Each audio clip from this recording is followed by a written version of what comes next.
इसके अंदर का वैल्यू, वर्थ, इसके अंदर का कुव्वत, काबिलियत इसके अंदर का बढ़ा।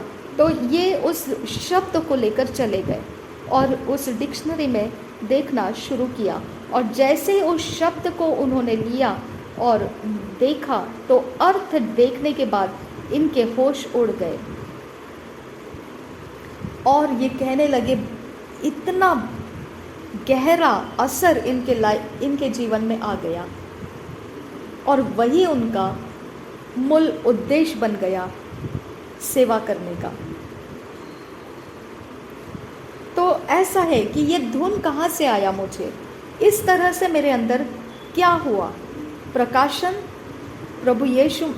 प्रकाशन स्वर्गदूत ने लाकर दिया, और जब वो मेरी समझ में आ गया तो मेरा आत्मविश्वास उसके ऊपर बैठ गया और वो मेरे सेवा का कारण बन गया, वो मेरे सेवा का जड़ बन गया और उसकी धुन मेरे अंदर चढ़ गई। देखिए, ये शक्ति का, सामर्थ का आपको अनुभव बता रहा हूँ। जो अंधकार की शक्तियों का अनुभव था वो भी मैंने बताया, अब परमेश्वर का शक्ति कैसा काम किया वो भी मैंने बताया। और देखिए, ये जो धुन है, कभी भी भाई कहते हैं कि मेरे से अलग नहीं हुआ, बल्कि इस धुन के कारण सेवकाई को खड़ा किया और सेवकाई को बढ़ाता ही जा रहा हूँ उसी धुन के साथ, एक जगह से अगले जगह तक, और लंबे समय से ये एक लेवल से ऊपर अगले लेवल तक जा रहा है, गिर नहीं रहा है और ना ही नाश हो रहा है। सब कुछ बढ़िया से बढ़िया, पहले से ज़्यादा सब कुछ अच्छा, और जो पहला लेवल है उससे ज़्यादा बढ़िया अगला लेवल, इस प्रकार से वो चढ़ता ही जा रहा है। यहाँ पे समझ में आता है कि ये परमेश्वर काम कर रहा है, ये परमेश्वर का आत्मा मेरे आत्मा के अंदर से, मेरे प्राण के अंदर से मेरे जीवन में काम कर रहा है।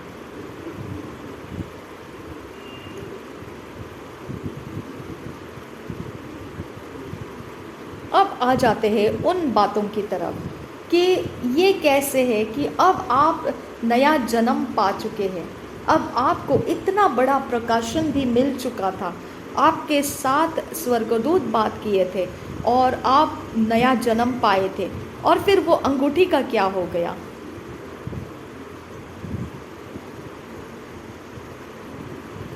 देखिए, यहाँ पर ये भाई कहते हैं कि यही एक छूटी हुई बातें होती हैं, जब नया जन्म पाने के बाद इसके ऊपर हम ध्यान नहीं लगाते हैं।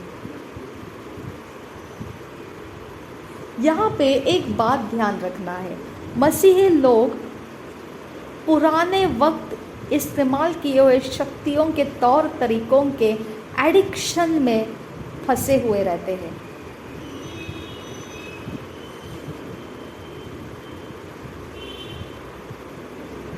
तो यहाँ पे वो शक्तियों का धुन इनके अंदर से निकलना बहुत मुश्किल रहता है, और वो शक्तियों का धुन का घमंड, उनका जो उनके लिए सुरक्षित महसूस करना और फिर उसको त्याग देने का समय आने के वक्त हमारे अंदर उसको त्याग देने का मन नहीं करना, इतना जड़ पकड़ा हुआ रहता है। और ये भाई कहते हैं, मेरे साथ ऐसा नहीं था।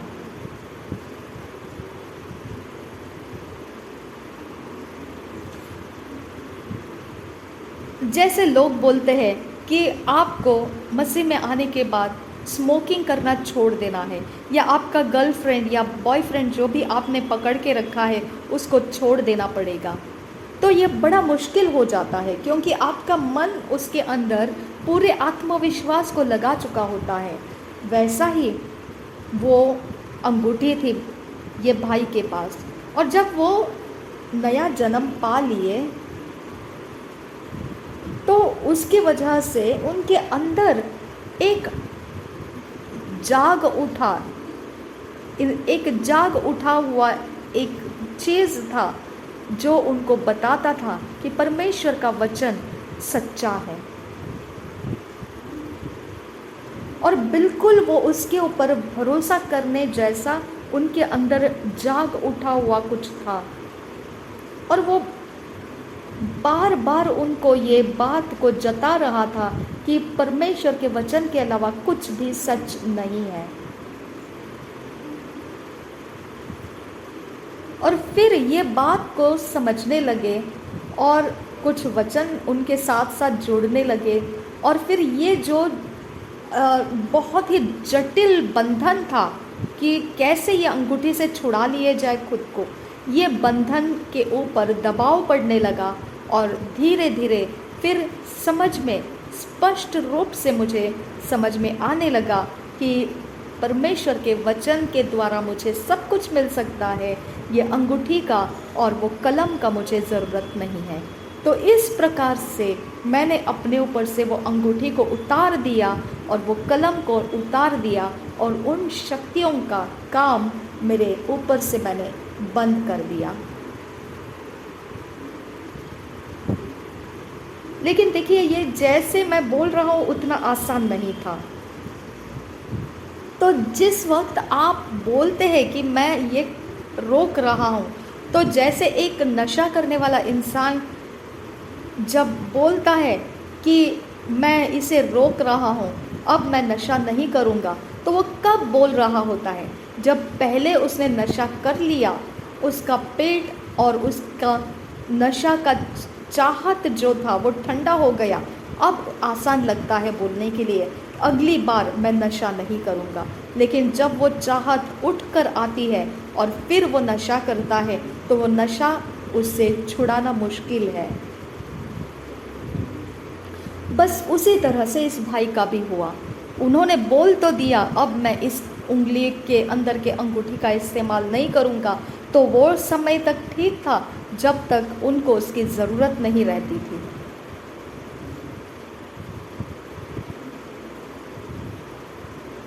जैसे बिल्कुल नशा मत करो बोलना, या फिर स्मोकिंग मत करो बोलना, या फिर किसी व्यभिचार नहीं करना बोलना, जैसा बोलना आसान है, लेकिन उस इंसान का कब ये बोलना होता है कि मैं नहीं करूँगा, जब वो ऑलरेडी उसे कर चुका होता है और फिर वो आसानी से बोल पाता है अब मैं इसे नहीं करूँगा। लेकिन वो चाहत दोबारा उठती है उसके अंदर, और दोबारा से वो नशा करने जाता है, स्मोकिंग करने जाता है, व्यभिचार करने जाता है। ये बातें पुरानी दोबारा से उसके अंदर शुरू हो जाती है। तो हर चीज़ जब हमारे अंदर उठ जाती है जो पुराने वक्त की है, उस समय हमारी ज़रूरत के हिसाब से हम उसी की तरफ खींच लिए जाते हैं। बस बिल्कुल उसी तरह से ये भाई के साथ भी हुआ।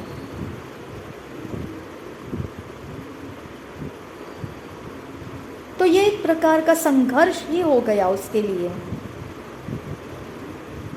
अब सत्य क्या है ये तो साबित हो चुका है, और अब इसके बारे में ज़्यादा कुछ सत्य का बोलना ज़रूरी नहीं है। फिर भी मुझे पूरी तरह से सत्य के अंदर अंधकार को छोड़कर आने का हिम्मत नहीं होता था, क्योंकि मुझे फिर भी आत्मविश्वास यही था कि ये अंगूठी मैं छोड़ दूंगा तो मेरा प्रोटेक्शन चला जाएगा। क्या ये सत्य मेरा प्रोटेक्शन कर पाएगा? क्या ये सत्य मेरी सफलता दे पाएगा? जो ये अंगूठी मुझे देती है, जो ये पेन कलम मुझे देता है, क्या ये सारी शक्ति के काम, ये सत्य जो वचन है, क्या वो मुझे दे पाएगा? ये समय था मेरे अंदर का संघर्ष होना शुरू हो गया था।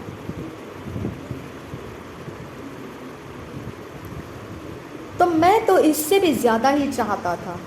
मैं तो ये सोचता था जितना ये पेन और अंगूठी कर रहा है उससे कुछ ज़्यादा ही परमेश्वर के एरेना के अंदर, उसके वातावरण के अंदर मेरे साथ होना चाहिए।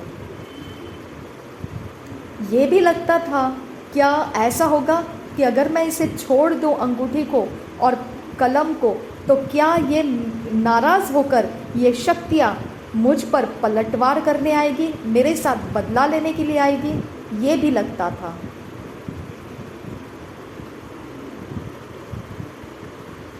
तो एक प्रकार से ये युद्ध के अंदर एक छोटे बच्चे की तरह बिल्कुल मैं रोने लग गया था। मुझे समझता था मैंने इसे छोड़ देना है, लेकिन मेरा लगाव उन चीज़ों के ऊपर इतना ज़्यादा था कि उनको छोड़ देना मेरे लिए बहुत ही दुख और दर्द का था, और मैं उस दुख और दर्द को एक छोटे बच्चे की तरह रोता हुआ बिता रहा था। और मैं रोता रहा, मैं रोता रहा और मैं रोता रहा, रात और रात भर मैं रोता रहा। और फिर भी आत्मा में मैं यही सुन रहा था कि अगर तूने इसे छोड़ दिया तो विश्वास कर, मैं तुझे अपने आप को प्रकट करूँगा और तू विश्वास कर, तू मुझ पर विश्वास कर। यही मेरे आत्मा में सुनाई दे रहा था। और मैं तुझे प्रकाशन दूंगा और तेरा विश्वास बढ़ेगा और तू मेरे प्रकाशन को देखेगा। और देखते देखते ऐसे ही फिर वो एक दिन ये भाई पिछवाड़े की तरफ, घर के पिछवाड़े की तरफ चले गए और वहाँ पर एक चांदी के रंग का एक स्टील का बर्तन उनको देखने को मिला।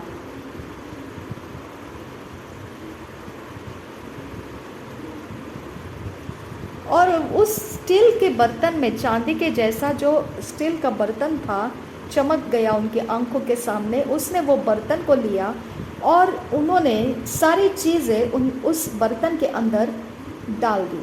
अब देखिए यहाँ पर कुछ तो बहुत ही लुभावनी चीज़ हो जाती है। ये एक प्रक्रिया ही समझ लीजिए, और ये प्रक्रिया आपके छुटकारे के समय में होनी बहुत ज़रूरी है। अगर कोई चीज़ें हैं जो अंधकार की शक्ति के साथ आपके पास रखी हुई है, तो सबसे पहली ज़रूरी बात है आपने उसको जला देना है।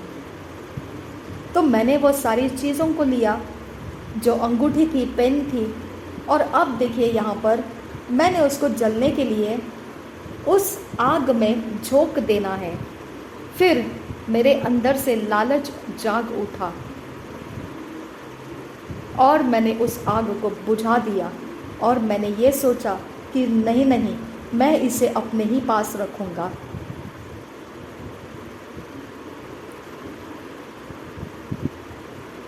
देखिए, तो शैतान के जगत का शक्ति खुद आपको छोड़कर नहीं जाएगा, और आपने उसका इस्तेमाल किया है तो आपका मन उसके साथ जुड़ा हुआ है।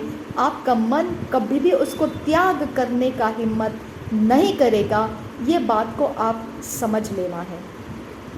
इसके लिए उसको ख़त्म करना है तो आप ही को वो फैसला ज़बरदस्ती उठाकर उसको ख़त्म करना ही पड़ता है। बस उसके अलावा कोई दूसरा रास्ता नहीं रहता है।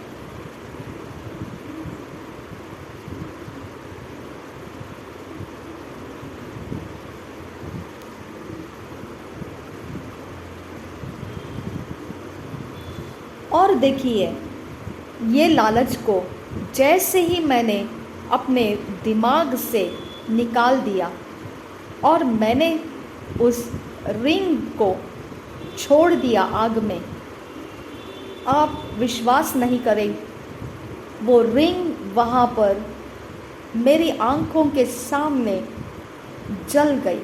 मैंने सोचा भी नहीं था कि वो जलने वाली वस्तु है। मुझे लगा था कि वो बस काली पड़ जाएगी और ऐसे ही पड़ी रहेगी क्योंकि वो वस्तु है। लेकिन मैं आपको बता देता हूँ, वो जो अंगूठी थी आग लगते ही कागज़ के समान भस्म हो गई। और मैंने सोचा, क्या बात है, ये कैसा सामर्थ्य है, ये कैसा काम हो गया है। और वो बिल्कुल, उसका कुछ निशान नहीं रहा, इस तरह से वो भस्म हो गई। बस ऐसे ही वो भस्म हो गई, आग लगते ही वो भस्म हो गई।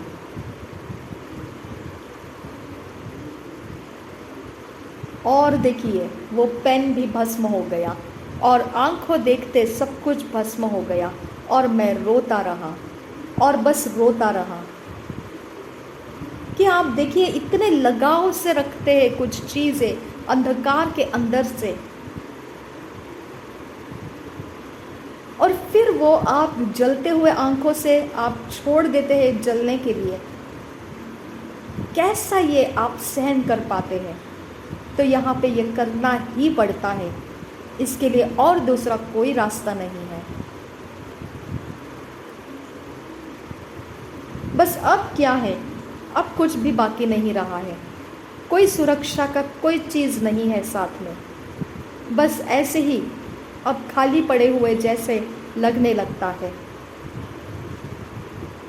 अब सवाल आता है कि अब मैं सुरक्षा कैसे करूं? अब कुछ भी नहीं है मेरे पास जो सुरक्षा कर पाए मेरी। ये पल है अभी, यहाँ पे सच में आपका विश्वास का एक बड़ा दौर शुरू होने लगता है। पराक्रमी दौड़ कहा जा सकता है उसे, बिल्कुल, क्योंकि आप यहाँ परमेश्वर को ढूंढ लेते हैं। क्योंकि अब आपको किसी के ऊपर निर्भर होने का रास्ता नहीं रहा। वो अंगूठी थी, वो पेन थे, सब कुछ भस्म हो गया, उसका कोई निशाना बाकी नहीं रहा। अब क्या रह गया है? परमेश्वर ही के पास अब आप पूरी तरह से डिपेंड हो जाते हैं। आपको जो चाहिए वो परमेश्वर से ढूंढने में लग जाते हैं।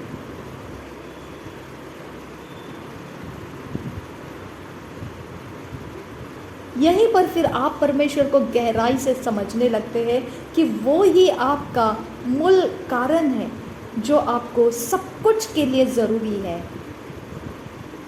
बस ये बहुत बढ़िया लगा, और ये भाई कहते हैं कि इतना अच्छा लगा कि मेरा सब कुछ प्राप्त करने का मूल जड़ मेरा परमेश्वर है। और मुझे ये समझ आने के वक्त में सच में बहुत ही आनंद लगा, बहुत ही अच्छा लगा। और देखिए ये पूरी तरह से परमेश्वर अपने आप को मुझ पर जाहिर करने लगा। उसका प्रेम मेरे अंदर इतना बढ़ गया कि मैं उसके प्रेम में बढ़ता ही गया, उसके प्रेम में और ज़्यादा बढ़ता ही गया। अब यहाँ पर एक सवाल आता है कि आपके समझ के अंदर इतनी तेज थी कि आप नया जन्म पाए हैं, और फिर भी इतने लंबे समय तक आपने उस रिंग को, उस पेन को अपने साथ बनाए कैसे रखा? क्योंकि नया जन्म मसीही अगर है तो उसके साथ पवित्र आत्मा काम कर रहा होता है, वो पवित्र वचन के साथ होता है, और वो कलसिया के अंदर सामर्थ के नीचे रहता है। और फिर भी उसके पास ऐसे अंधकार की शक्ति की चीज़ें रखी हुई हो तो कैसे क्या मसीह भी है और वो काम भी है, कैसे क्या वो दोनों काम कर सकता है? अब यहाँ पर विश्वास की बात आ जाती है। जब आप उस अंगूठी के ऊपर विश्वास डालते हैं वो काम कर जाता है। जब आप उस पेन, उस कलम के ऊपर विश्वास डालते हैं तो वो काम कर जाता है। जब आप वचन के ऊपर विश्वास डालते हैं तो वो वचन काम कर जाता है। तो आपका विश्वास किस चीज़ पर है वो शक्ति में परिवर्तित हो जाता है।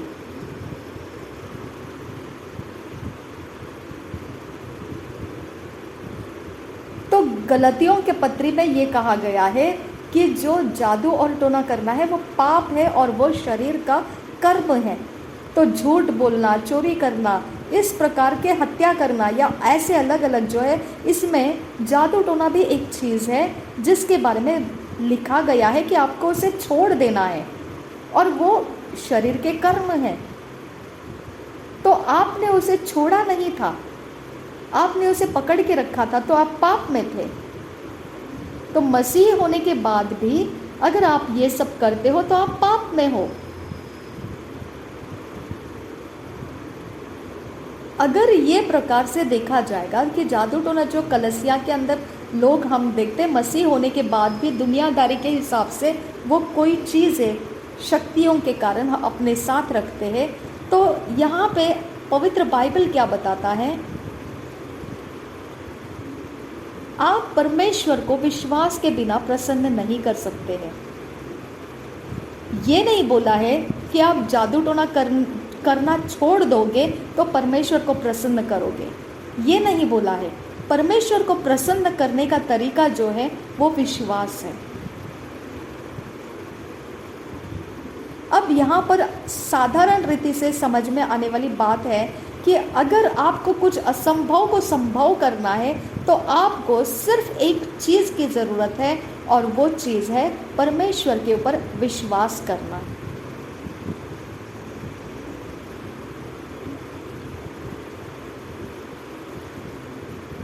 अब यहाँ पर आप जो विश्वास कर रहे होते हैं, इस विश्वास के अंदर आप दो विश्वास को लेकर चलते हैं। आप वो रिंग जो अंगूठी है उसके ऊपर भी विश्वास करते हैं, कलम के ऊपर भी विश्वास कर रहे हैं जो दुष्ट आत्मा के अंधकार के जगत के हैं, और आप परमेश्वर को भी विश्वास दे रहे हो। तो आप चीज़ जो काम आप करना चाहते हो उस काम के अनुसार विश्वास इस्तेमाल करते हो। जो काम आपको अंगूठियों से करना है या पेन से करवाना है, आप उसके ऊपर अपना विश्वास दिखाते हो, और जहाँ पर आपको परमेश्वर से कुछ करवाना है आप परमेश्वर के ऊपर विश्वास दिखाते हो। तो आपके काम बन जाना, इसमें आपके अंगूठी या आपके पास जादू टोना की कोई चीज़ें हैं वो असर नहीं करता है, वो कोई फ़र्क नहीं लाता है, क्योंकि परमेश्वर ने ये नहीं बोला कि अगर तूने जादू टोना करना छोड़ दिया तो मैं प्रसन्न होऊंगा। उसने कहा परमेश्वर को प्रसन्न करना है तो विश्वास से परमेश्वर प्रसन्न होता है। तो आप शक्ति इस्तेमाल करने के वक्त विश्वास के द्वारा परमेश्वर के पास जाते हो, आपका काम हो जाता है। विश्वास आप पेन के ऊपर या फिर अंगूठी के ऊपर डालते हो, आपका काम हो जाता है। यहाँ पे दोनों चीज़ें विश्वास के बल के ऊपर आप कर लेते हैं। लेकिन वचन क्या कहता है? जादू टोना करना पाप तो है ही और शरीर का कर्म है। ये मत सोचो कि तुम ऐसे काम करते हुए परमेश्वर के राज्य में, परमेश्वर के आगमन में या परमेश्वर के संगति में आप रह जाओगे। ऐसा नहीं होगा। आपको परमेश्वर का न्याय सामना करना पड़ेगा, क्योंकि वहाँ पर परमेश्वर ने ऐसा रखा है, गेट कीपर की तरह जो ये काम कर रहा होगा उसको एंटर करने नहीं दिया जाएगा। तो नुकसान आपका पृथ्वी के ऊपर नहीं होता है। ये काम सब करने की वजह से नुकसान आपका अनंत काल के जीवन में जब प्रवेश करने के समय आते हैं वहाँ पर आपको रोक दिया जाएगा और आपको बोला जाएगा कि आपको ये छोड़ने के लिए बोला था, आपने इसे नहीं छोड़ा है, इसके लिए आप यहाँ प्रवेश नहीं कर सकते हैं। तो नुकसान पृथ्वी के ऊपर नहीं हुआ, नुकसान उस जगह में हुआ जहाँ आपको मरने के बाद जाना है।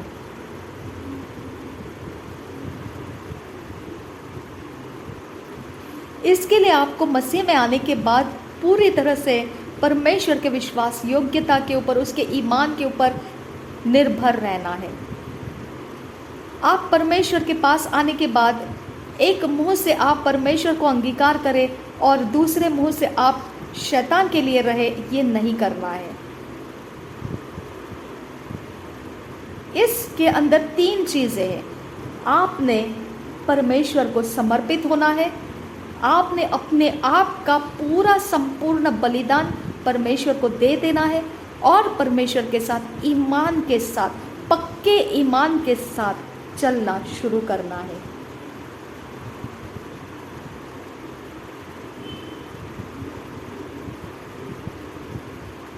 और यहाँ पर देखिए, आप जब ऐसा करते हैं पूरी तरह से और फिर परमेश्वर आपके जीवन में काम करता है, तो ये उसी तरह से हुआ जैसा परमेश्वर ने जो शिमोन जादूगर है उसके बारे में वचन में लिखा है कि जो शिमोन जादूगर था उसने पावर को देखा और वो पावर को देखकर यीशु के चेलों के पास वो पावर को खरीदने के लिए आया और वहाँ पर यीशु के चेलों ने उसको झिड़कारा और उसके ऊपर परमेश्वर के न्याय की बात की। यानी शरीर के कर्मों के द्वारा हम परमेश्वर के चीज़ों का कुछ भी इस्तेमाल करेंगे तो परमेश्वर का क्रोध हमारे ऊपर आ सकता है। कहीं तो हमको उसका असर भुगतना पड़ता है।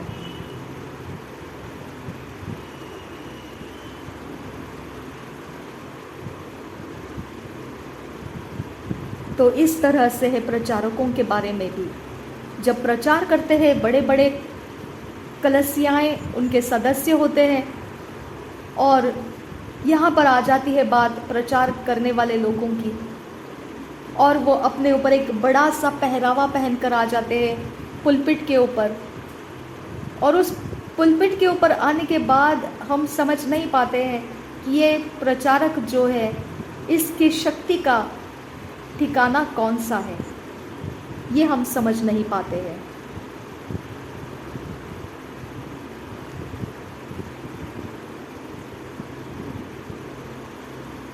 देखिए, यहाँ पर प्रचारक जो है वो चाहे नाम तो यीशु मसीह का ले रहे होंगे और लोग भी ऐसे हैं कि जो प्रचार तो करते हैं और यीशु मसीह के नाम से दुष्ट आत्मा को झिड़कते भी हैं और प्रचार भी करते हैं और मसीही प्रचारक के नाम से जाने भी जाते हैं और सालों साल ऐसे चलता रहता है। अब मैं एक बात बताता हूँ कि ऐसे प्रचारक जो है बड़े कलीसिया के थे, ऐसे ही प्रचार करते करते रहे। एक समय आ गया, पुलपिट पर आए थे और अपने प्रचार करने के समय में जो गाउन पहनते हैं वही गाउन को पहनकर आए थे और अचानक से चक्कर आकर गिर गए। हो सकता है धूप की वजह से या कोई और बीमारी के कारण से उनको चक्कर आ गई। अब वहाँ पर जो संभालने वाले लोग थे, उनके ही समूह के लोग थे, उनके ही झुंड के जो आसपास रहते हैं, तो वो आ गए और कुछ इलाज करना शुरू कर दिए।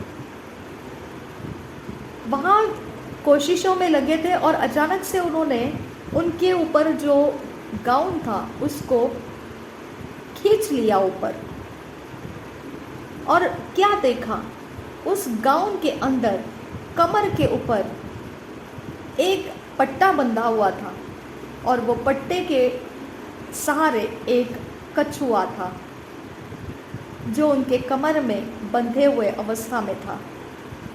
तो आप समझ गए अब कि इनकी शक्ति का सहारा कौन था, वो कछुआ था। तो यहाँ समझने वाली बात है कि इब्रानी के 11:6 में लिखा है कि आप परमेश्वर के पास आते हो तो उस तरह का आपका विश्वास होना चाहिए कि ना देखी हुई वस्तु के ऊपर आप देख लिए हैं। इसलिए नहीं कि आपने देख रखा है, कुछ देख रखा है, ऐसा नहीं। आपके पास प्रकाशन होना चाहिए, और प्रकाशन तब आता है जब परमेश्वर आपको देता है। प्रकाशन अपने आप अपनी मर्जी से नहीं आता है।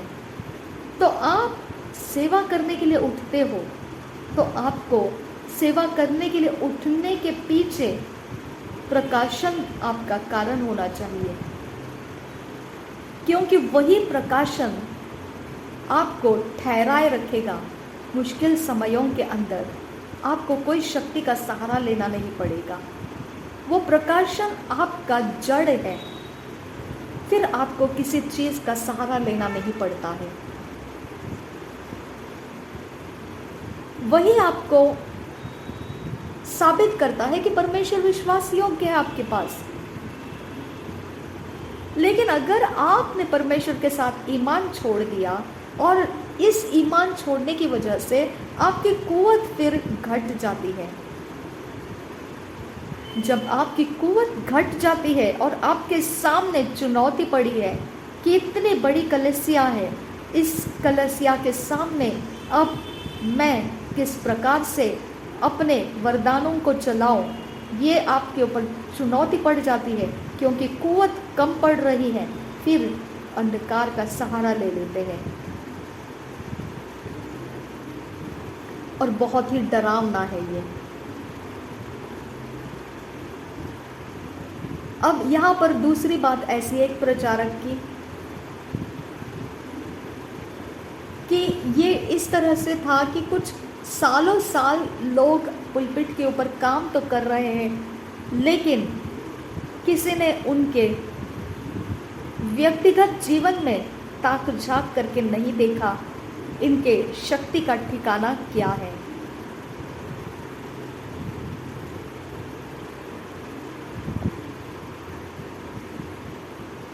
तो हर एक ऐसा जो इंसान प्रभु के काम कर रहा है, ज़्यादातर हम ये बातें अफ्रीका में देखते हैं, जो झूठे भविष्यद्वक्ता के नाम से आ जाते हैं।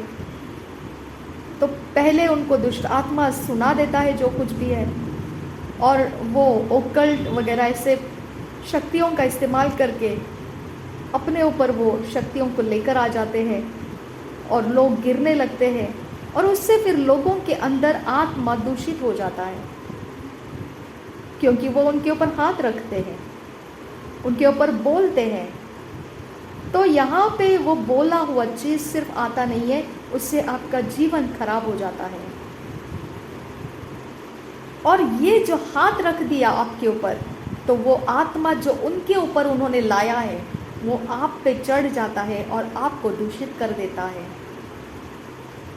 तो सवाल आता है यहाँ पर कि क्या मसीह दूषित हो सकता है या श्रापित या इस प्रकार से भरमाया जा सकता है? समझने की बात है यहाँ पर।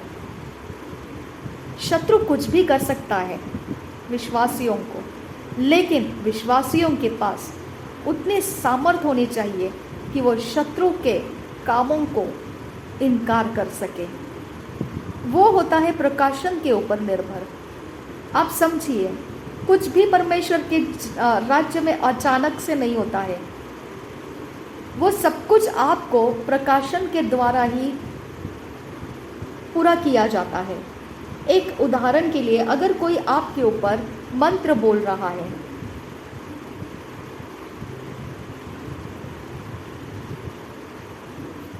तो इसका मतलब बस आप नया जन्म है, पाए हुए इंसान है, नया सृष्टि है, इसका मतलब आपके ऊपर वो मंत्र नहीं चढ़ेगा, ऐसा नहीं है। बिल्कुल भी ऐसा नहीं समझना है कि आप मसीह नाम को धारण कर लिए, इसके लिए आपके ऊपर कोई आक्रमण जादू टोना के जगत के लोग कर नहीं सकते, ऐसा बिल्कुल नहीं सोचना है। क्योंकि उसके आधार से नहीं, बल्कि प्रकाशन के आधार से आप उन आक्रमणों को पार कर सकते हैं।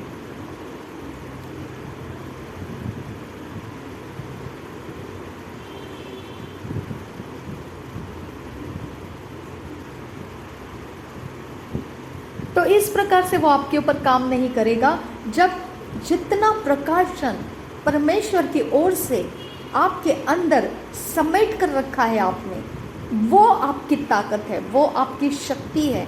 परमेश्वर की ओर से जो जादू टोना या किसी भी प्रकार का मंत्र तंत्र श्राप, किसी भी प्रकार की दुष्टता को वो असफल कर देगा।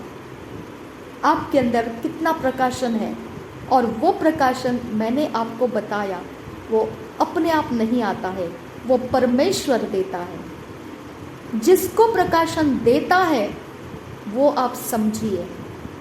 परमेश्वर किसको प्रकाशन देता है वो आप समझिए। इसकी वजह से बहुत सारे प्रचार करने वाले, बहुत सारे भविष्यद्वक्ता बहुत सारे प्रेरित, बहुत सारे विश्वासी समानता के शक्ति में काम नहीं करते हैं, क्योंकि उनके ऊपर प्रकाशन की घटी होती है।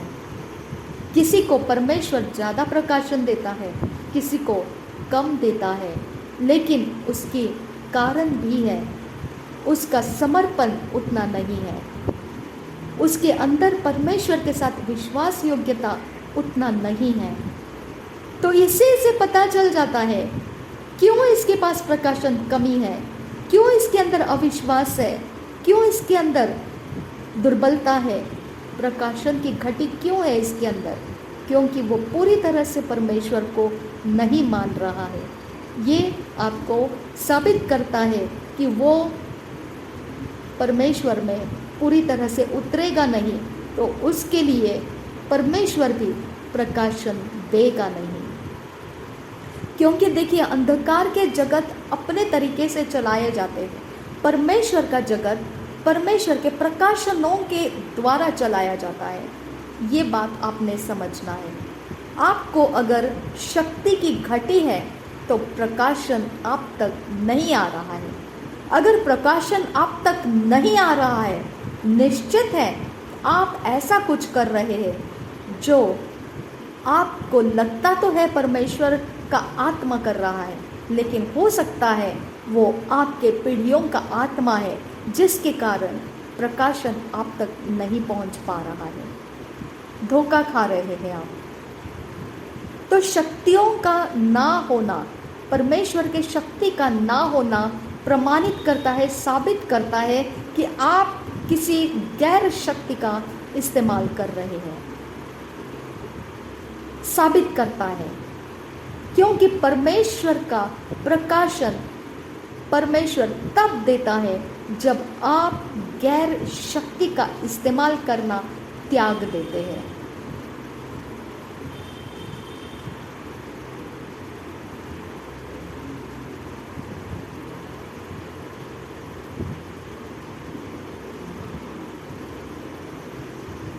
तो एक जगह में भाई एक प्रकार से सेवा कर रहे थे,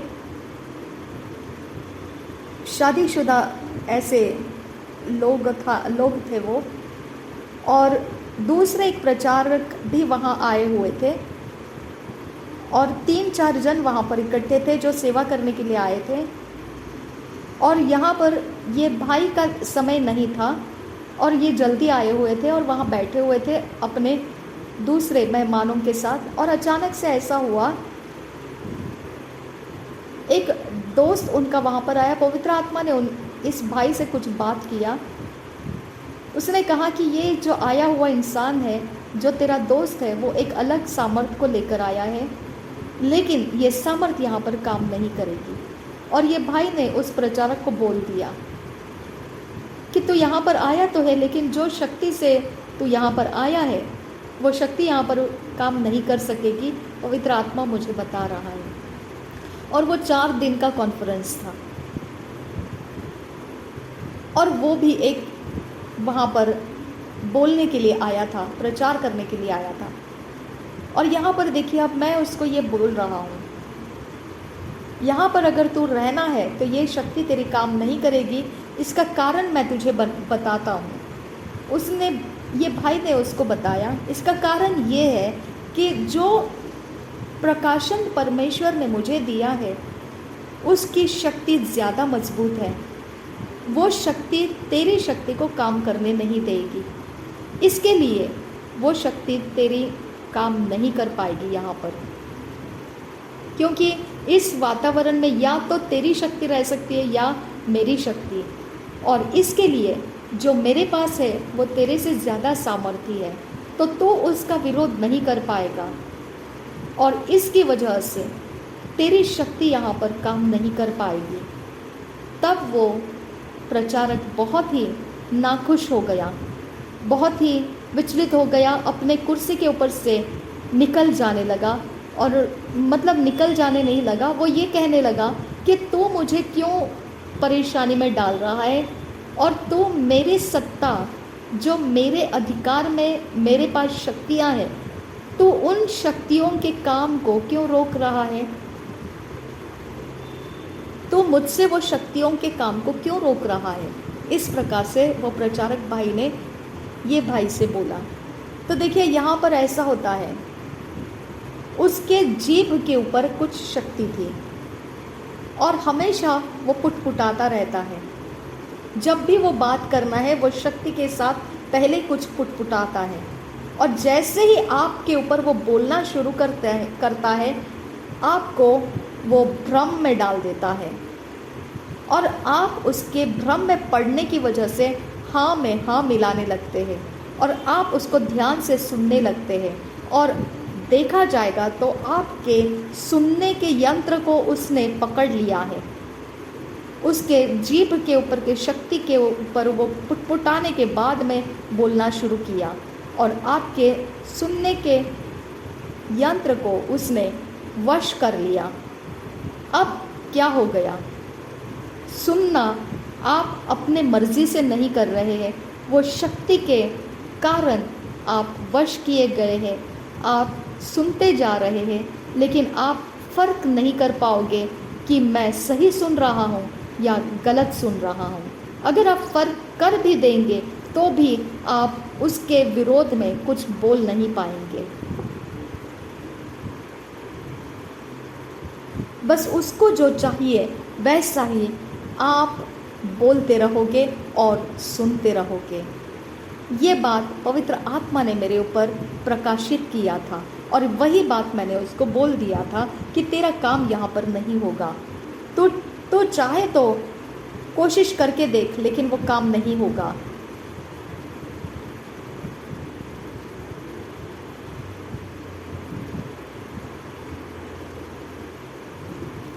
तो इस तरह से ये शक्तियाँ ज़बरदस्ती लोगों के ऊपर डाली जाती है और वो मंत्र के रूप में पुटपुटाकर डाली जाती है। लोग उसे समझते नहीं हैं और वो एक ज़्यादती की शक्तियाँ होती है जो आपके स्वतंत्र इच्छा को कब्ज़ा कर देती है और उनको चाहिए वैसा आपसे वो रिस्पॉन्स को लेती है, वो वैसा आपसे प्रतिक्रियाओं को लेती है। तो आपके ऊपर वो डंप किए जाते हैं, धकेल दिए जाते हैं वो शक्तियों को। तो देखिए कभी कभी ऐसा होता है, जो पैसे मांगने वाले लोग रहते हैं उनके जीभ के ऊपर वहाँ ऐसे शक्तियों को वो रखते हैं कि यहाँ पर आपको समझ में नहीं आएगा कि आपने क्या करना है। देखा जाएगा तो जेबें खाली पड़ी हुई है,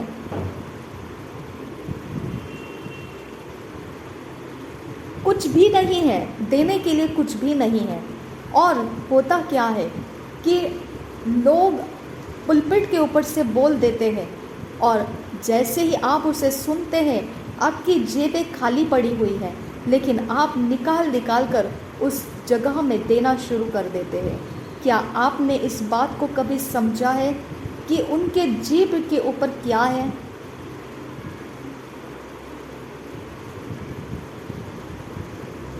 वो लोग बोलेंगे कि तुम्हारी कार मुझे दे दो, आप तुरंत उठकर दे देंगे। वो लोग बोलेंगे तुम्हारे ड्रेस मुझे दे दो, आप तुरंत उनको दे देंगे। वो लोग जो मांगेंगे आप उनको तुरंत उठकर देने लगेंगे। क्या आपने सोचा है कभी कि आपके पास नहीं है वो चीज़ वो आपसे निकाल कर ले रहे हैं, जिसको आपने मेहनत से खरीद कर लाया आपके फ़ायदे के लिए, वो आपसे मांग कर लेकर जा रहे हैं। क्या आपने समझा है इस बात को?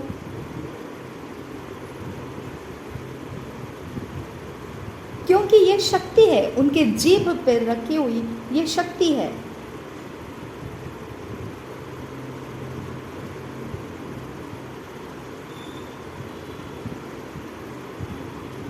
तो मैंने यही कहा था उस प्रचारक को कि देख, ये जो तेरी शक्ति है, जब तक मैं यहाँ पर हूँ वो शक्ति यहाँ काम नहीं कर पाएगी, क्योंकि उससे ऊंचे शक्ति जो है वो मेरे ऊपर काम कर रही है।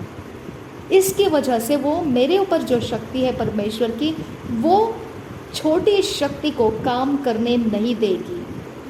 तो यहाँ फ़र्क क्या पड़ता है देखिए, जो प्रकाशन इस भाई के पास था वो परमेश्वर से इसने पाया था। यहाँ पर फर्क आ जाता है।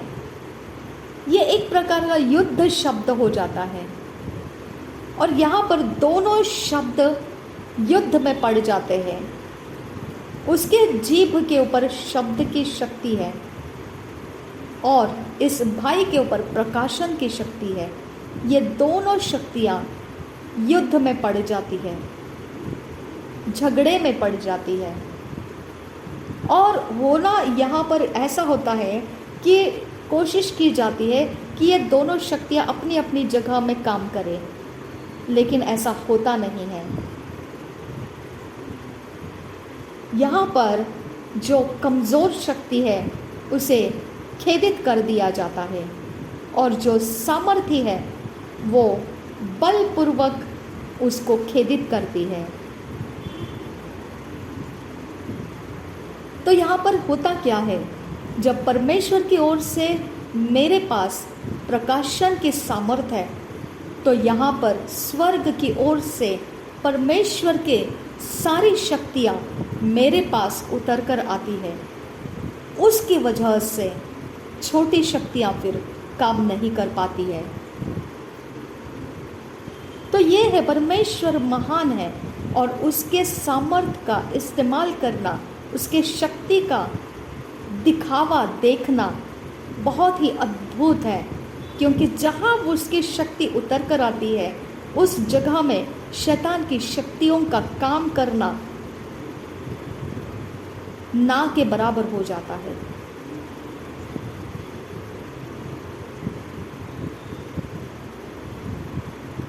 तो आप देखिए, इस प्रकार से सोच कर देखिए कि जितना हम सोचते हैं कि एक इंसान जो है वो परमेश्वर के वचन को बोलता है, उसके बारे में मनन करता है, लेकिन उसी जीभ से वो मंत्र भी पुटपुटाता है। देखिए, वो प्रचारक के बारे में बात कर रहे हैं कि वो प्रचारक है तो बोलने की जीभ वो क्या इस्तेमाल करने वाला है, वचन को बोलने के लिए, लेकिन फिर उसके पहले उसी जीभ के ऊपर मंत्र को वो पुटपुटाने जाने वाला है। उसकी वजह से सुनने वालों का आकर्षण उसकी तरफ आएगा और वो जो सुनाएगा वो ध्यान से सुनेंगे उसको। तो आप सोचते हैं, जीभ वही वचन बोलने वाली है और उसी जीभ के ऊपर से लोगों को वश भी किया जा रहा है। कैसे क्या लोग प्रचारकों को समझेंगे इसके बारे में? यहाँ पे एक प्रकार का आपको समझ में आने वाला एक बात है। अगर आप देखेंगे, जो वचन वो दे रहा है, आप उसको जब सुन रहे हैं, वो वचन उसके नहीं है, वो परमेश्वर की ओर से उसको प्रकाशन मिल ही नहीं सकता है, क्योंकि वो दूसरे शक्ति का इस्तेमाल कर रहा है। तो ऐसे प्रचारक मौजूद है जो वचन तो बोलेंगे, लेकिन वो वचन उनके नहीं होते हैं, वो उस वचन के मालिक नहीं होते हैं। उस वचन को बोलकर वो चले जाएंगे, बस वो नाम कमाएंगे, पब्लिसिटी हो जाएगी, शान शौकत हो जाएगी, लेकिन परमेश्वर की ओर से नहीं रहता है।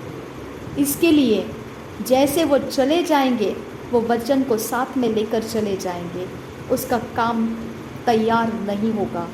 जो परमेश्वर की ओर से होता है, वो वचन जब कोई इंसान बोलता है, उसके काम होते हैं और वो काम ठहरा रहता है और वो आने वाले समय में भी उस गवाही को वो देता रहता है कि ये काम मेरे जीवन में हुआ है। ये प्रकाशन का सामर्थ्य है। और जो झूठे लोग हैं, जो मंत्र पुटपुटाकर फिर लोग वश कर लेते हैं और फिर कुछ सुनाते हैं वचन को, उनके जाने के साथ वो वचन भी उनके साथ चला जाता है, वो काम नहीं कर लेता है।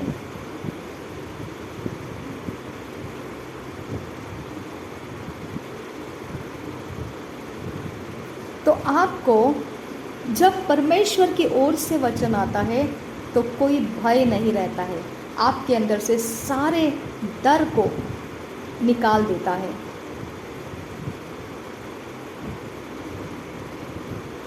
सब प्रकार की हड़बड़ी आपके अंदर से निकाल देता है, सब प्रकार की चिंताएं आपके अंदर से मिटा देता है।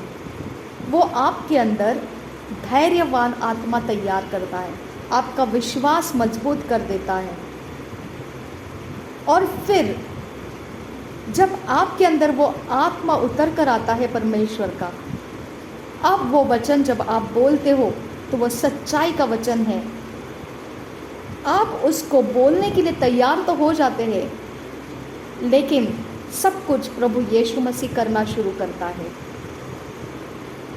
तो इस प्रकार से परमेश्वर के आत्मा से किए जाने वाले प्रचार के काम भी आप समझ सकते हैं। तो जो दुष्ट आत्मा ग्रस्त है वो छुटकारे पाते हैं, परमेश्वर का अनुग्रह तैयार होने लगता है, लोगों के जीवन बदलने लगते हैं, उनके आत्मविश्वास में फ़र्क पड़ने लगता है, उनका विश्वास मजबूत होने लगता है और वो आने वाले समस्याओं को लड़ने की ताकत पाने लगते हैं। तो वो क्या हो गया? वो प्रकाशन के द्वारा आपको मिला हुआ अपना खुद का ताकत बढ़ाने वाला वो वचन परमेश्वर से आपको मिलता है और आप उसको लेकर युद्ध में उतर सकते हैं। उसके द्वारा आप युद्ध को जीत कर आएंगे और मसीह, सच्चा मसीह इसको समझ पाएगा।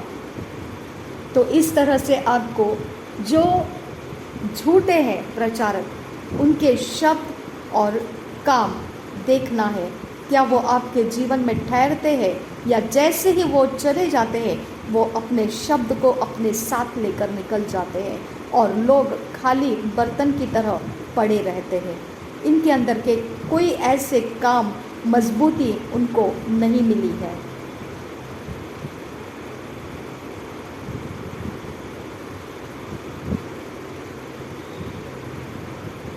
तो आप अब समझ गए होंगे कि प्रचार का असर कितना सामर्थ्य होता है। जो वचन बोलते तो हैं और आप ध्यानपूर्वक सुनते तो हैं, फिर आपके अंदर खाली पड़ा हुआ बर्तन क्यों है? आपकी समस्या वैसे ही क्यों रही? आप शक्ति से क्यों नहीं भर गए? आपका विश्वास मजबूत क्यों नहीं हुआ? आप अपने समस्याओं को जूझने वाली ताकत को पकड़ क्यों नहीं पाए? आपके अंदर वो विश्वास ठहरा क्यों नहीं रहा? ये सोच कर देखिए, फिर आप समझ पाओगे। जो मंत्र के साथ आपको वचन सुनाने के लिए आ जाते हैं, जैसे वो पलट कर चले जाते हैं, आप एक तरह से खाली बर्तन की तरह, सूखी पड़ी हुई ज़मीन की तरह हो जाते हैं। आपके ऊपर कुछ ठहरा हुआ नहीं मिलता है आपको।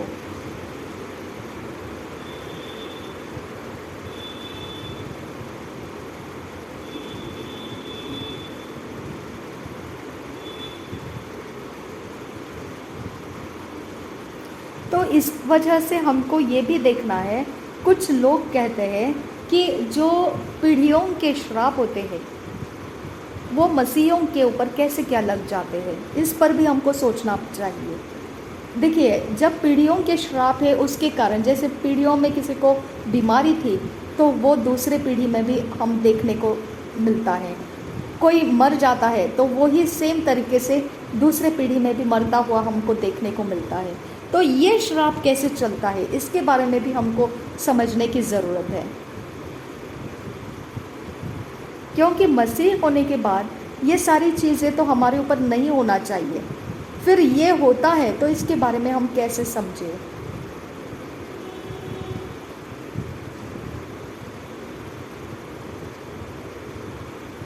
यहाँ पे हमको जो पीढ़ियों के श्राप है उसको तोड़ना पड़ता है, जो आपके जेनेटिक्स के ऊपर डिपेंड है। आपके अंदर आपको देखना पड़ेगा कि क्या आपके साथ हो रहा है। आपके पीढ़ियों में जिन लोगों ने जो किया था वही बातें आपके बच्चों में हो रही है क्या, आपके जीवन में हो रही है क्या?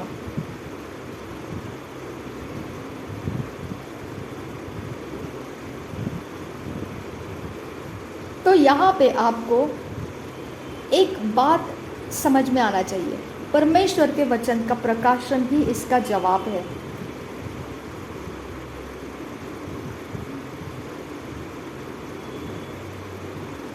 यहाँ पर आप देख सकते हैं कि वचन में लिखा है, जो पीढ़ियों का श्राप था, उसने जो पाप किए थे उसके कारण बच्चों के दांत खट्टे नहीं हो जाएंगे।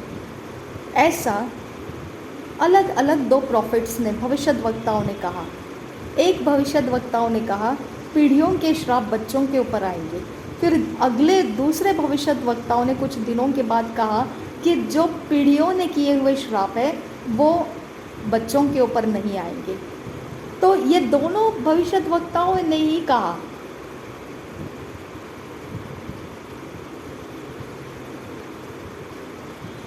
अब हम भी वही है जो पीढ़ियों में पुराने नियम में बोला गया है भविष्यद्वक्ताओं ने कि पीढ़ियों के श्राप बच्चों के ऊपर आएंगे। लेकिन आज हम जो है, हम नया पीढ़ी, नया सृष्टि जो है, हमारे लिए प्रभु यीशु मसीह की भविष्यवाणी ये है कि पीढ़ियों के श्राप हमारे ऊपर नहीं आएंगे।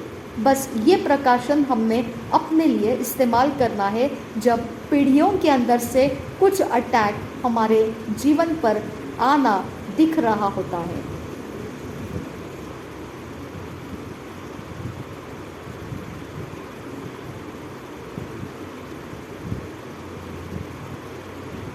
तो ये प्रकाशन से होगा। आपको प्रकाशन परमेश्वर की ओर से मिलना चाहिए कि जो पीढ़ियों में है वो आपके ऊपर नहीं होगा। यह विश्वास की मजबूती आपके अंदर आना चाहिए। जब आपका विश्वास मजबूत हो जाता है, आपका बल, आपकी ताकत उस प्रकाशन के द्वारा भर जाती है, तो निश्चित है कि पीढ़ियों का आपके ऊपर कुछ असर नहीं आएगा।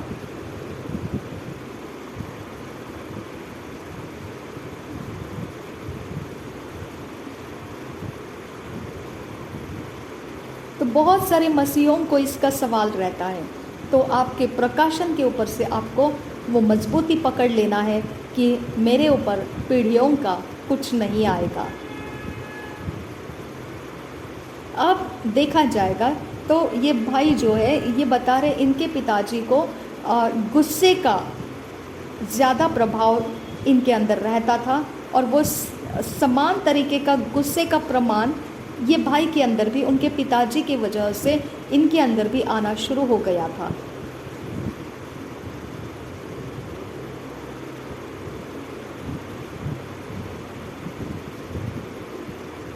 और ये भाई उस समझ को ले नहीं पाए कि ये पिताजी की ओर से इनके अंदर आया है। और इनकी शादी हो गई, 36 साल हो गए, और क्या हो गया, वही गुस्से वाला ताकत इनके अंदर भी आना शुरू हो गया, बढ़ना शुरू हो गया। और परमेश्वर का आत्मा इनको बोला, अगर आप पूरी तरह से छुटकारा पाना चाहते हो, अगर पूरी तरह से आप छूटना चाहते हो, तो आपके माता पिता को अभ्यास करो। उनके साथ क्या होता था वही आपके साथ नहीं होना है। अगर वैसा आप देखते हैं तो समझ जाइए कि अगर मैंने उस बात को देखा कि वो भाई बताते, अगर उन्होंने देखा कि ये बात उनके अंदर हो रही है, तो उनके माता पिता के साथ क्या हो गया था, उनका शादीशुदा जीवन खराब हो चुका था। यही चीज़ ये भाई के जीवन के अंदर भी होने के लिए जा रही थी, क्योंकि इनके अंदर भी वो गुस्से का प्रमाण बढ़ता जा रहा था और वो गुस्से का प्रमाण इनके भी शादीशुदा जीवन को खराब ही कर देगा।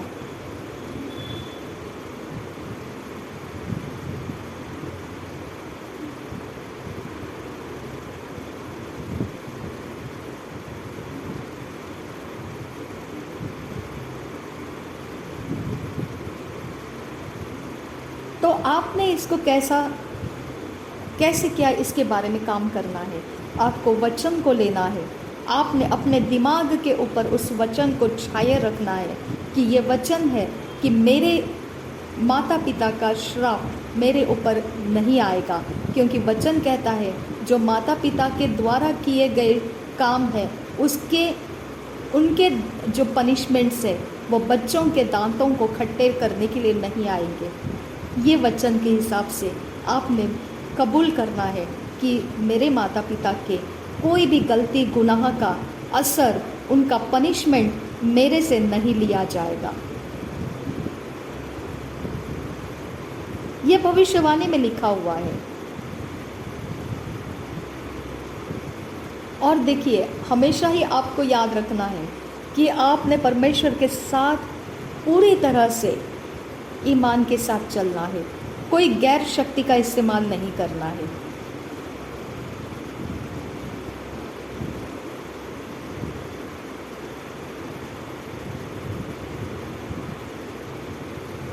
आप अगर वचन को पूरी तरह से देखेंगे तो गुस्से के लिए जो वचन दिए गए हैं वो सारे वचन को इकट्ठे करके आप अपने ऊपर के वो श्राप को तोड़ सकते हैं, क्योंकि उन वचनों में उतनी शक्ति है। जब आप उसको बोलते रहेंगे वो टूटते जाएंगे, बोलते रहेंगे वो टूटते जाएंगे।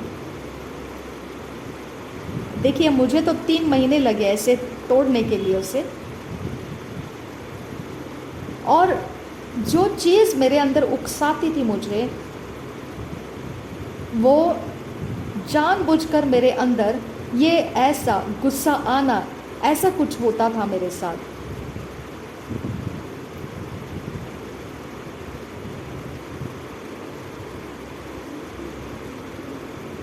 आपको समझने की ज़रूरत है। एक तो दुष्ट आत्मा आपके अंदर कब्ज़ा करना, जो मसीहों के अंदर हो नहीं सकता है, क्योंकि मसीहों का कब्ज़ा पवित्र आत्मा ने लिया है। तो मनुष्य आत्मा जो है वो नया जन्म पा चुका है और प्रभु यीशु मसीह मनुष्य आत्मा का मालिक बन चुका है। तो हम सिर्फ सताए जा सकते हैं, और ये दुष्ट आत्मा की शक्तियों से सताया जाता है और हमारे प्राण को सताया जाता है। देखने में तो वो बिल्कुल ऐसा लगता है कि हमारे ऊपर उन्होंने कब्ज़ा कर लिया है, लेकिन कब्ज़ा नहीं हो सकता है। अब यहाँ पर अच्छी तरह से आपको सेवा करने वाला इंसान मिलना चाहिए, जो इस बात को वो समझे और आपको उस सताव से वो छुड़ाने के तरीके इस्तेमाल कर सके। अब ये जो प्रचारक होते हैं, प्रचारक खुद भी ऐसे ही दुष्ट आत्माओं के द्वारा सताए हुए रहते हैं। उनको भी ज़रूरी लगता है कि वो बंधनों से छुड़ाने वाले सामर्थ के अभिषेक दास दासियों के पास जाए, क्योंकि उनके ऊपर जो जीवन का आत्मा है, उनके ऊपर जो बुलाहट है, उसको वो दुष्ट आत्माएं कुतरती जाती है, उसको वो ख़त्म करते हुए जाती है। इसके लिए प्रचारकों को भी सताव के आत्मा से छुटकारा लेने की बेहद ज़रूरी है।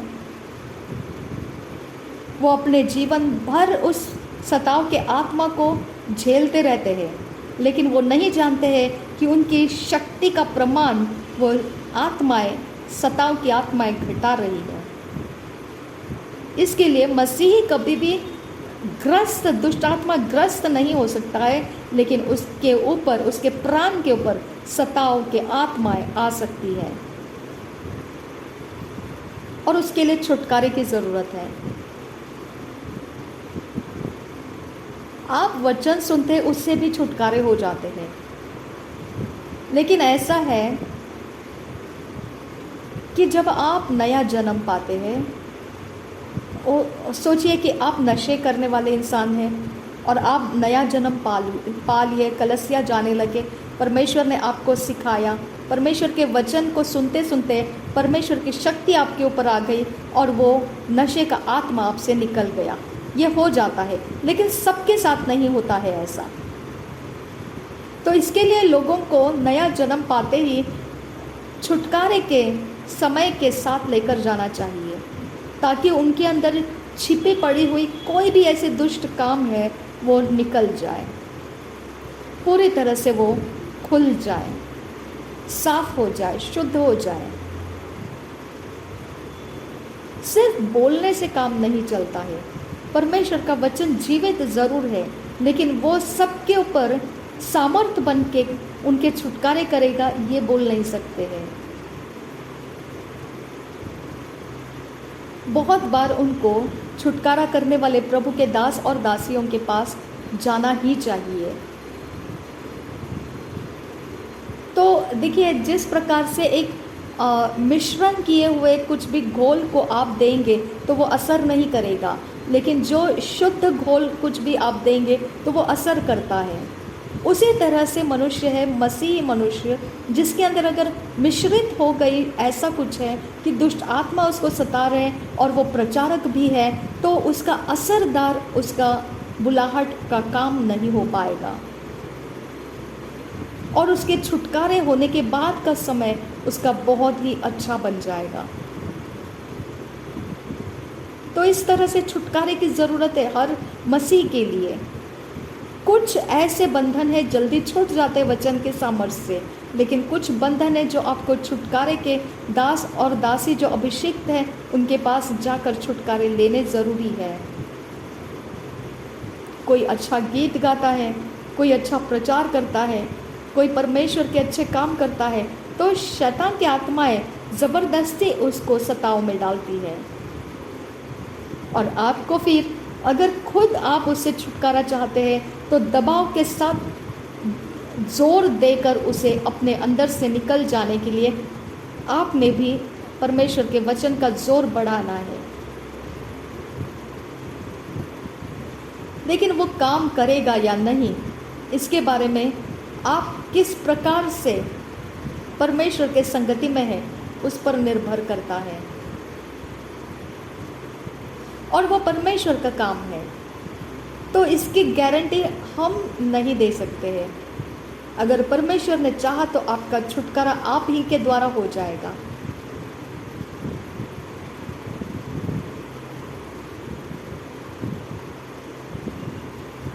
नहीं तो आपको परमेश्वर के अभिषेक दास और दासियों के पास जाकर अपने कमज़ोर अवस्था का छुटकारा ले लेना है।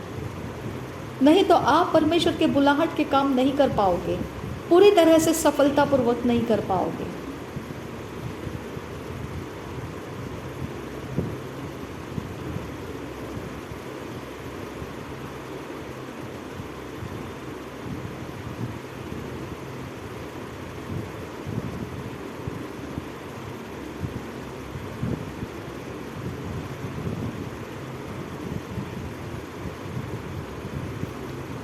तो आप समझ गए, इस प्रकार से होता है दुष्ट आत्माओं का जगत और परमेश्वर के शक्ति का जगत, दोनों अलग अलग है।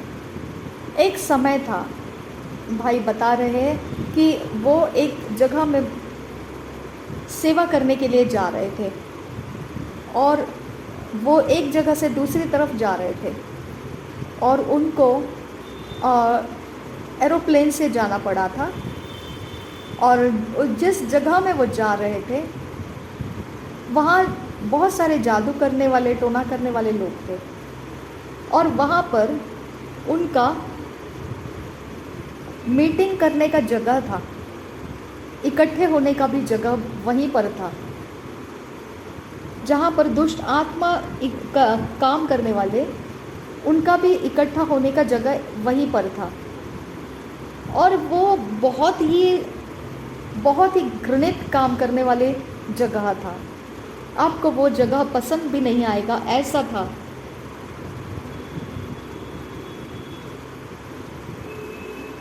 और देखिए, उनके पास इतना आत्मविश्वास है कि जहाँ ये भाई जा रहे थे मसीही प्रचार करने के लिए, उस जगह की तैयारी हो चुकी थी और वहाँ ये जादू टोना करने वालों का मीटिंग भी बैठने वाला था।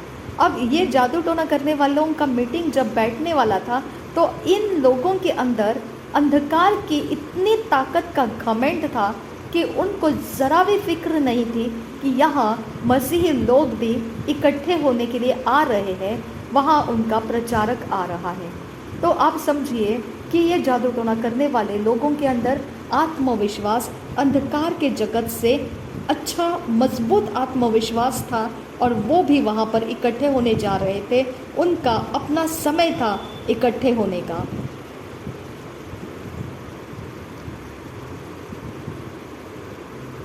अब यहाँ पर ऐसा होता है, जो भारी भीड़ जो दुष्ट आत्मा के काम करने वालों की होती है, और बिल्कुल गंदी जगह, ऐसा झुंड वहाँ पर आ चुका था।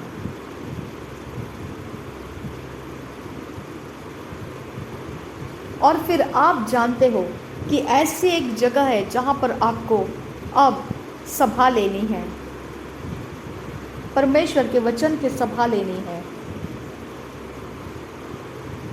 और वहाँ पर आप इकट्ठे हो जाते हैं। आप एक जगह में बैठकर वहाँ पर आप इकट्ठे हो जाते हैं, आप मसीह प्रचार करने लगते हैं, आप प्रार्थनाएं करने लगते हैं, और आपको ये नहीं पता है कि उसी जगह के पास में कहीं जादू टोना करने वाले लोगों का इकट्ठा हो चुका है, और वहाँ पर उनकी सभा भी चल रही है। उसके बारे में आपको ज़रा भी ख्याल नहीं है, आप बस अपने सभा के कामों में व्यस्त हैं।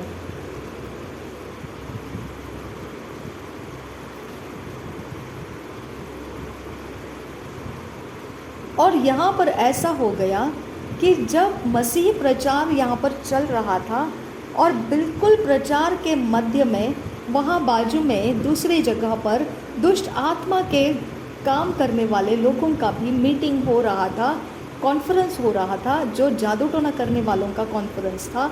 और ऐसा हुआ कि यहाँ से एक बादल उठा, जहाँ हम प्रचार की सभा ले रहे थे, यहाँ से एक बादल उठा, और वो बादल उठकर वो जादू टोना करने वालों के जगह पर जाकर ठहर गया। अब वो ठहर गया तो जादू टोना करने वाले लोगों को ये सोचना पड़ा कि ये बादल कुछ तो हमारे गड़बड़ी करने के लिए आया है। अब हुआ ऐसा कि वो समझ नहीं पा रहे थे कि ये बादल हमारे काम में दिक्कत डालने के लिए क्यों आया, और ये बादल किसने भेजा है। जानकारी को निकालने के लिए वो खोज करने लगे, और उनको पता चला कि यहाँ जो चर्च सभा इकट्ठा हुई है, उस सभा के अंदर जो भक्ति करने के लिए जो परमेश्वर का भक्ति हो रहा है, उस परमेश्वर की ओर से ये बादल यहाँ पर आकर उनको दिक्कतों में डाल रहा है।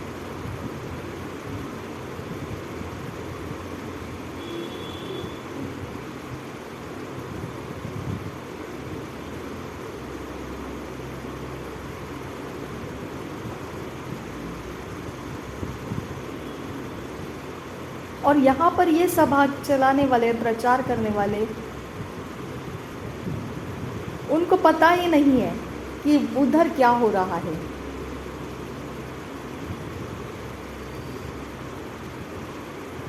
जो जादू टोना करने वाले लोग हैं, उनके बीच में क्या हो रहा है, हमारी प्रार्थना के सभा से उधर क्या हो रहा है, उनको पता ही नहीं। ये अपने प्रार्थना में मगन थे, प्रचार करने में मगन थे।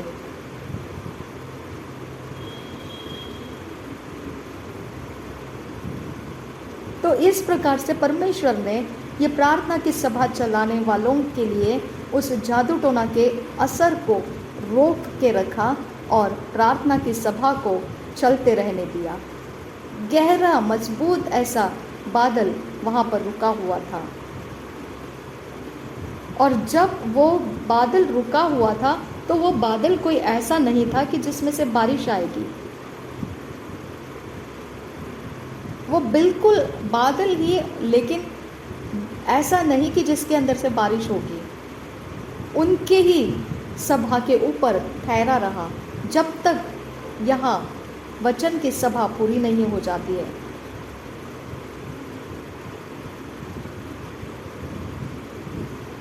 अब जैसे ही ये जादू टोना करने वालों का सभा ख़त्म हो गया, अब जाने का समय आ गया, घर जाने का समय आ गया, तो उन जादू टोना करने वालों का सभा ख़त्म हो गया।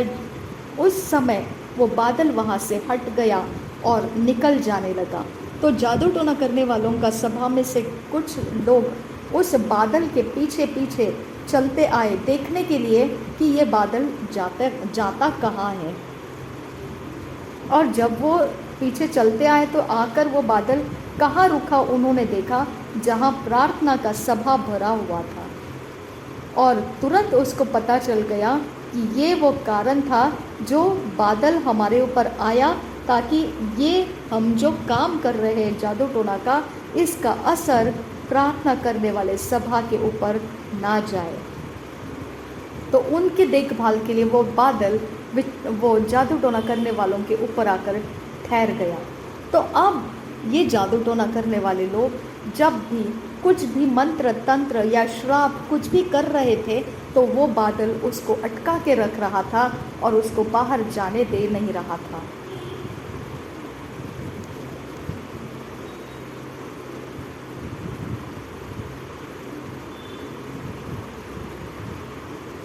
और ये प्रार्थना की सभा को पूरी तरह से कर पाए।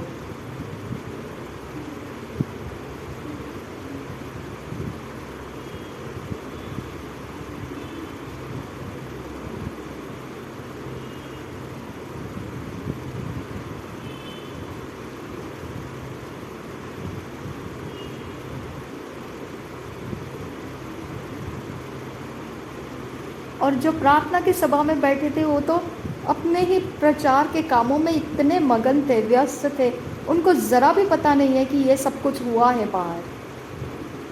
उन्होंने भरोसा डाला था प्रभु के ऊपर, सियोन पर्वत के ऊपर जो परमेश्वर यरूशलेम को घेरे हुए रहा करता था।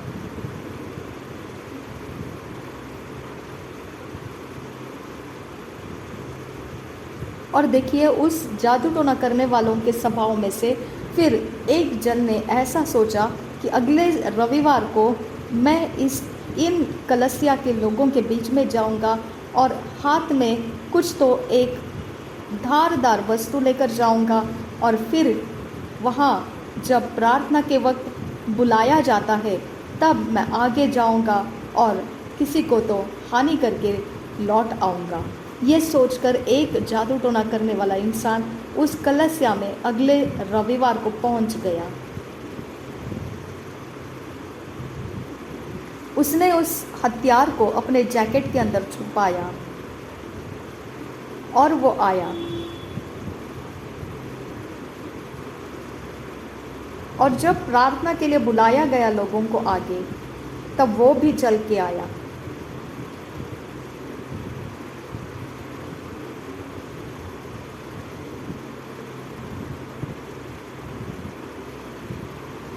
और देखिए सभा चलती रही और अचानक समय आ गया सेवा करने का, और जैसे दूसरे लोग आते हैं वैसे ही वो भी आ गया सामने। और आने के वक्त में उसका पैर अटक गया और वो कोशिश कर रहा है आगे बढ़ने की, और वो आगे आ नहीं पा रहा है। बस वो संघर्ष कर रहा है मैं आगे आऊं, और वो आ नहीं पा रहा है। उसका पैर जैसे किसी ने पकड़ लिया और परमेश्वर ने उसको छू लिया, और परमेश्वर के सामर्थ्य ने उसको फटकारा, और बिल्कुल आधे एक घंटे के अंदर उसका छुटकारा हो गया। और फिर उसने उठने के बाद सब कुछ बोल दिया कि वो क्या करने आया था यहाँ पर। और जो सच में था वो ये था कि उसने कहा मसीहों को पता नहीं है किस प्रकार का सामर्थ्य वो अपने अंदर रखते हैं। वो कहता है ऐसे कितने सारे कलसियाओं को हमने बंद कर दिया, कितने सारे कलसियाओं को नाश कर दिया एक छोटे हथियार से। उनको थका देने वाली हथियार हम इस्तेमाल करते हैं, वो थक जाते हैं, उनके अगुवे थक जाते हैं। वो जो काम करने के लिए जाते हैं उनका सारा काम आधे में जाकर हम रोक कर रखते हैं। वो निराश हो जाते हैं, बारंबार हम उनके काम अधूरे अधूरे रोक कर रखते हैं। वो निराश हो जाते हैं और आखिरी में वो काम छोड़कर चले जाते हैं। इस प्रकार से निराश करने वाला, थका देने वाला आत्मा उनके ऊपर हम लगाते हैं। इस प्रकार से वो बोल रहा था। तो थका देने वाला आत्मा के बारे में भी अभ्यास करना ज़रूरी है, क्योंकि ये अंधकार के जगत का हथियार है जो बहुत सारे कलीसियाओं को थका देता है और वो अपने दर्शन को छोड़कर पासवान लोग चले जाते हैं, अपने अपने काम छोड़कर चले जाते हैं। थका देने वाला आत्मा है, हमको समझ में आना चाहिए उसको कैसे हराना है। आपको परमेश्वर पर विश्वास रखना है, फिर आप उसको झंझोड़ देते हैं, आपका विश्वास उसको हरा देता है। आप पीछे नहीं हटना है। कितने सारे कलीसिया बंद करके रखे हैं लोगों ने, क्योंकि एक बार था कि उन्होंने परमेश्वर से सुना, लेकिन आने वाला समय उनको थका दिया। बहुत ज़रूरी है, हमको समझ में आना है कि हमको बढ़ते रहना है, रुकना नहीं है।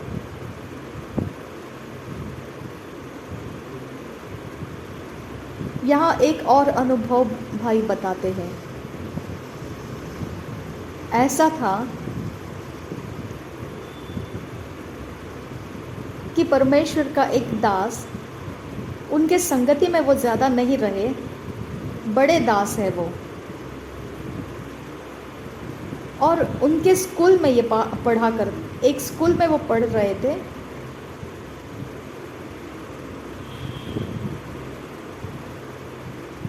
और इनके कुछ हाथ में एक छिपकली के समान, कुछ तो एक हाथ उंगली के जितना छिपकली के समान वो अपने साथ कुछ हथियार रखते थे। स्कूल में पढ़ते थे और ऐसा कुछ हथियार वो साथ में रखते थे।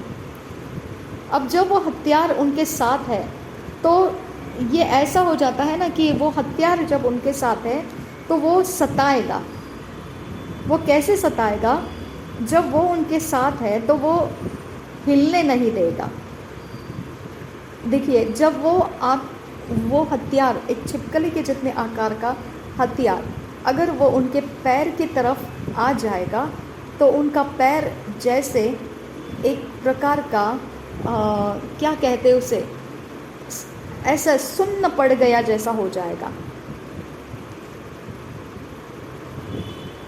तो अगर ये भाई एक जगह में बैठे हैं और वो हिलना चाहते हैं, चलना चाहते हैं, तो वो हिल नहीं पाएंगे, वो चल नहीं पाएंगे। ऐसा सताव वो छिपकली के आकार के जितना जो हथियार है, वो हथियार, दुष्ट आत्मा का हथियार, ये भाई लेकर रहते थे। और वो एक बोर्डिंग स्कूल में सीख रहे थे तब।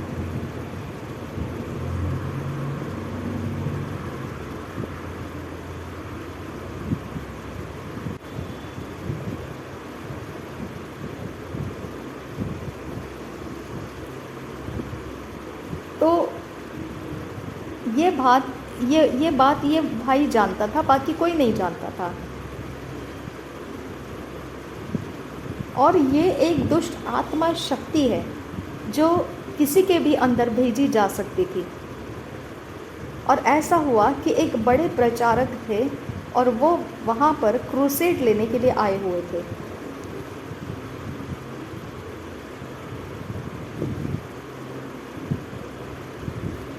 और ये भाई उस बोर्डिंग स्कूल में रह रहे थे।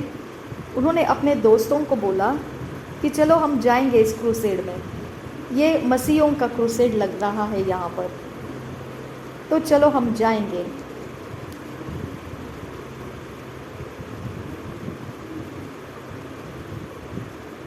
तो उस समय ऐसा था कि मसीहों को उस समय लोगों को मसीह के बारे में बोलना वहाँ पर प्रचार करने वाले लोगों के द्वारा ही होता था।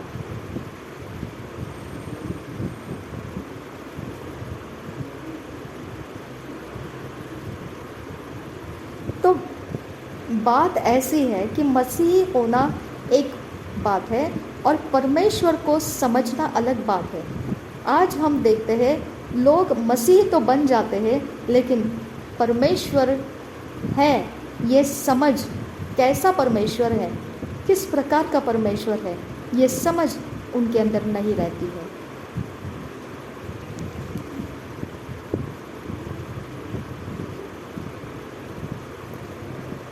तो हमको ऐसा ही लगा था कि ये मसीह है, ठीक है, कोई बात नहीं, यीशु मसीह को सब जानते हैं, लेकिन उनको ये नहीं पता था मसीहों का परमेश्वर कौन है और वो क्या काम करता है और कैसा परमेश्वर है। और जो दिन उन्होंने उस दिन देखा था, वो ये भाई कहते हैं कि कभी नहीं भूलेंगे।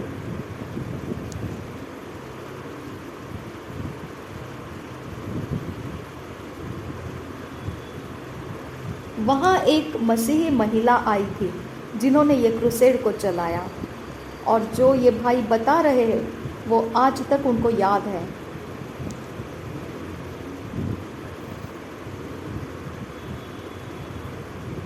वहाँ पर मिरेकल जो चमत्कार करने के लिए अलग से प्रभु के दास थे और प्रचार करने के लिए अलग से प्रभु के दास थे।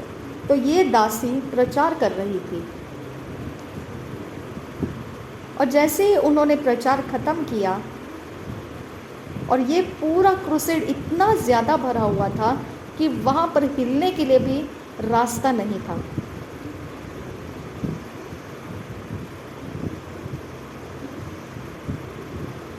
और ये महिला ने नया जन्म लेने के बारे में, मसीह के बारे में सब बातें बोल दी, ख़त्म किया प्रचार। फिर चमत्कार करने वाले प्रचारक उठ गए।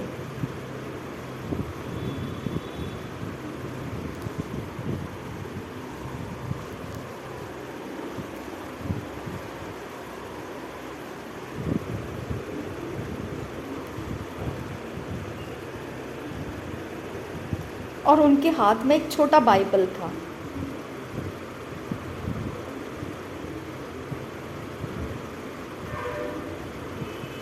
और ये जो प्रचारक, ये जो अब चमत्कार करने वाले प्रचारक उठ गए थे, वो भारी ही धैर्यवान थे और बहुत तीखी आवाज़ में बात करते थे, ऊंची आवाज़ में तेज बात करते थे।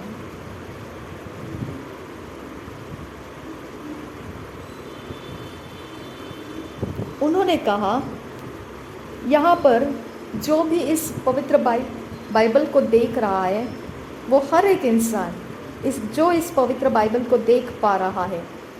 जहाँ पर तुम्हारी कोई बीमारी की जगह है, उस पर हाथ रखो और तुम चंगे हो जाओगे।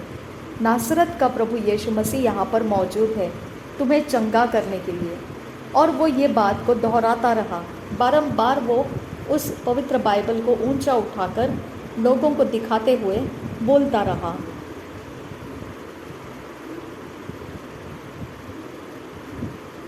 और ये जो भाई है, इन्होंने अपना एक हाथ हृदय के ऊपर रखा, दूसरा हाथ पीछे नीचे की तरफ कमर के ऊपर रखा, और अचानक यीशु मसीह के नाम से प्रार्थना शुरू हो गई। ये भाई जोर से पीठ के बल गिर गए।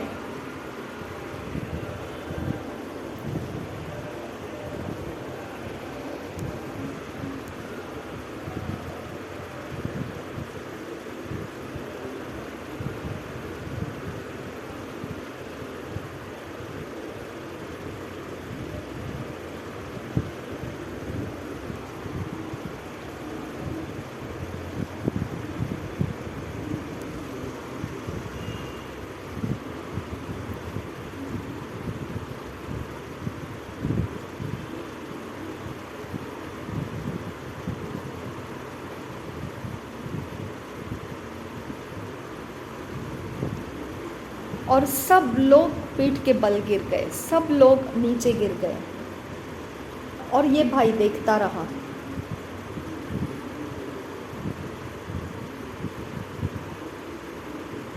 और जब ये भाई को परमेश्वर का सामर्थ टकराया, ये नीचे गिर गए और चिल्लाने लगे कि मैं तो गया, मैं तो गया। और ऐसा हुआ, कुछ तो इनके अंदर से पूरी तरह से उखड़ आया और निकल गया। ये भाई को उस समय जो समझ में आ गया, उनको परमेश्वर के कलीसिया की तरफ आकर्षित किया, वो चमत्कार की तरफ उनको आकर्षित किया। फिर ये भाई उस चमत्कार के कारण उस जगह जहाँ पर वो प्रचारक हुआ करते हैं, उस जगह में चले गए। और ये चमत्कार का कारण मैं बताता हूँ। यहाँ पर परमेश्वर का दास सामर्थ्य से भरा हुआ था, लेकिन उसने क्या दिखाया? पवित्र वचन दिखाया। वहाँ पर परमेश्वर का वचन उनके अंदर का प्रकाशन था कि वो प्रकाशन उनकी शक्ति का कारण बन गया, और हम उस तरफ देखने की वजह से वो शक्ति हमारे साथ कनेक्ट हो गई। लेकिन वो दास, उनका समर्पण और उनकी परमेश्वर के साथ ईमानदारी, वफादारी, वो शक्ति को हमारे तक पहुंचाने में कामयाब हो गया। ऐसा रहता है, जब शक्ति आप इस्तेमाल करते हो तो परमेश्वर के संगति का आपके साथ कैसा अनुभव है वो मायने करता है। फिर एक दिन हम कलीसिया को जाना शुरू कर दिए, और ऐसा हुआ जिसके बारे में बताना है कि बहुत ज़्यादा करीब ऐसे जितना हो सके उतना कुछ ऐसे चीज़ें होने लगी जिसके बारे में समझना मुश्किल है। आप ऐसा भी बोल सकते हैं कि ये सपने देखने वाला इंसान बन गया है। आपको वचन और सपना आना, ये सब चीज़ें आपके दिमाग को सोच समझने के लिए मुश्किल बन जाता है। आपके अंदर पवित्र आत्मा भरना शुरू हो जाता है, और ये परमेश्वर का सामर्थ्य का मुकाबला हो गया आपका। और ये सारी चीज़ें आप समझ नहीं पा रहे, लेकिन हो रहा है। आप पवित्र आत्मा से भरने लगे हैं। एक दिन रविवार के दिन आप जाएंगे कलीसिया, देखेंगे आप घुटनों के बल आ गए, परमेश्वर के सामने प्रभु प्रभु रोने लगे, आप अन्य भाषा में बोलने लगे। ऐसा होता जाता है, और कुछ प्रकाशन आपको अद्भुत, असाधारण तरीके से मिलने लगते हैं। यहाँ पर 2 बातें बता सकते हैं, और ये हुआ मेरे साथ। ये भाई बोलते हैं, यहाँ पर प्रभु यीशु मसीह बात करने लगे, और जो बात करने लगे तो उसके कारण उनको कुछ चीज़ें समझ में आने लगी। जब प्रभु यीशु मसीह बात किए तो 2 चीज़ें इनके समझ में आ गई। एक तो उन्होंने नाम दिखाया, उस नाम को पुकारने के बाद में वो एक लड़की का नाम था। यीशु मसीह ने लड़की का नाम दिखाया। वो 11-12 साल की लड़की थी, और वो जादू टोना करने वाली लड़की थी, और वो ऐसी लड़की थी कि उसका परिवार ही वैसा था। तो ये भाई बोलते हैं, मेरे साथ तो जो कुछ भी बदलाव होता गया मैं समझ नहीं पा रहा था, बस होता ही जा रहा था। और ये परमेश्वर प्रभु यीशु मसीह ने ऐसा बात किया मेरे साथ कि ये लड़की जो है, इसका नाम ये है, और ये जादू टोना करती है। और ये भाई ने बोला, मैं नहीं समझ पा रहा हूँ, क्योंकि ये वैसे दिखती तो नहीं है, और वो बहुत ही छोटी है। वो ये सब काम करने के हिसाब से दिखती तो नहीं, वो बहुत ही सुंदर और छोटी लड़की है। और प्रभु यीशु मसीह ने बोला, तू आगे बढ़, उसके सिर के ऊपर हाथ रख, और वो तुझे कबूल करेगी वो क्या कर रही है। और वैसा ही हुआ। इन्होंने हाथ रखा और वो रोने लगी, और वो बस, ये तो भाई प्रभु यीशु मसीह ने बोली बात कर रहा था, लेकिन उन्होंने वो छोटी लड़की के ऊपर हाथ रखते ही वो फूट पड़ी रोते रोते उसने बता दिया कि पड़ोस में जो है वो भी जादू टोना में शामिल है, और वो पड़ोस में जो है वो अकेली ही नहीं, वो पड़ोस में जो है वो भी जादू टोना में शामिल हैं। और यहाँ पर ऐसा उसने जो भी था वो कबूल किया कि उन्होंने मिलकर जो काम किया है किसी को मार डालने का, तो वो काम ये पड़ोस के साथ साथ मिलकर किया, लेकिन वो आज भी जीवित है, वो मरे नहीं। तो ये चीज़ें हैं जो सिर्फ वो लड़की जानती थी, और मैं तो सोच रहा था वो छोटी लड़की है, वो जादू टोना क्यों करेगी। लेकिन देखिए प्रभु यीशु मसीह रहस्य को खोलता है। तो ऐसा परमेश्वर का प्रकाशन हमको सेवा में उतार देता है।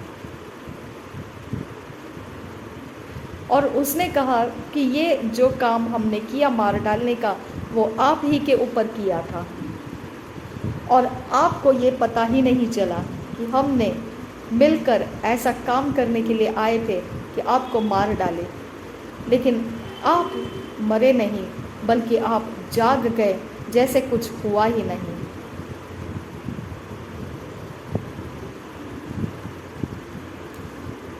और ये लड़की कहती है कि हम सोच नहीं समझ नहीं पा रहे थे कि आप जीवित कैसे रह गए। फिर इस लड़की ने बताया, दूसरे रात को दोबारा हमने यही कोशिश की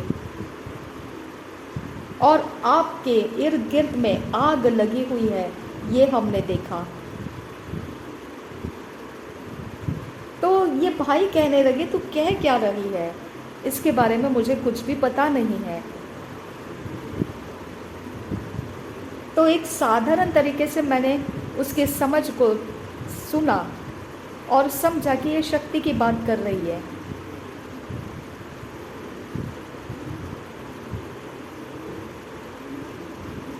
तो ये शक्ति जो है, कैसे क्या मेरे पास ऐसी शक्ति आ सकती है कि ये लड़की बता रही है मेरे इर्द गिर्द में कोई आग लगी हुई थी, और ये कहती है कि हमने मारने की कोशिश की लेकिन तुम मरे नहीं, तुम तो सुबह जैसे कुछ हुआ ही नहीं ऐसे जाग गए।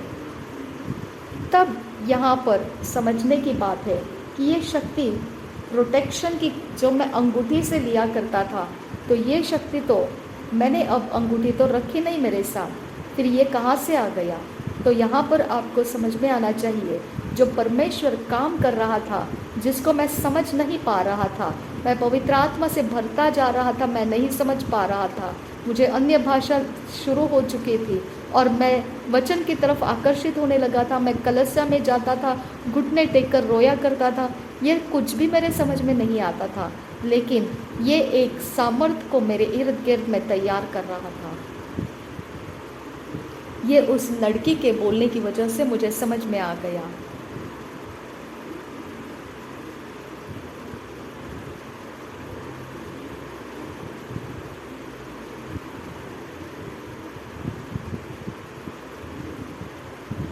तो इस तरह से मेरा परमेश्वर की तरफ शक्ति के बारे में समझ आना शुरू हो गया। बस आपको उस शक्ति का पीछा करना है और परमेश्वर उसे आपके साथ जोड़ने का काम करता है। यही यीशु मसीह सिखाता है प्रचार में भी और सेवा करने के बारे में भी। सेवा वो सिखाता है और उसे स्थापित करता है, बनाता है उसे, और उसे करके भी दिखाता है। आपको ये चीज़ें उस लड़की ने बताई, इसीलिए समझ में आ गया, नहीं तो ये बातें आप नहीं समझ सकते थे। तो जो 9 वरदान है, जो 9 वरदान हम बोलते पवित्र आत्मा की, वो हर एक मसीह के अंदर होती है, लेकिन उसका इस्तेमाल करने का जो सामर्थ्य आपके अंदर से आपने तैयार होने देना है, वो आप होने नहीं देते हैं। उतना तैयार होने तक आपको रुके रहना है, आपको परमेश्वर में खोज करते रहना है।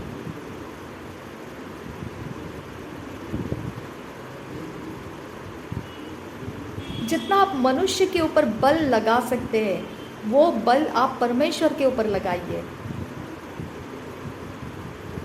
ऐसा करते वक्त आपको अकेला महसूस हो सकता है, लेकिन जब आप उसे कार्य में डालोगे वो सफल हो जाएगा, आपका आत्मविश्वास बढ़ जाएगा।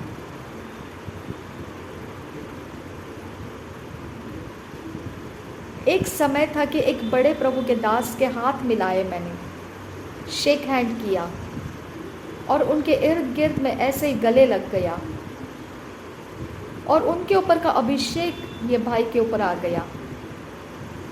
तो जो आपके आसपास अड़ोस पड़ोस में आप जिनके करीब हो जाते हैं उनके ऊपर आपका अभिषेक जाता है।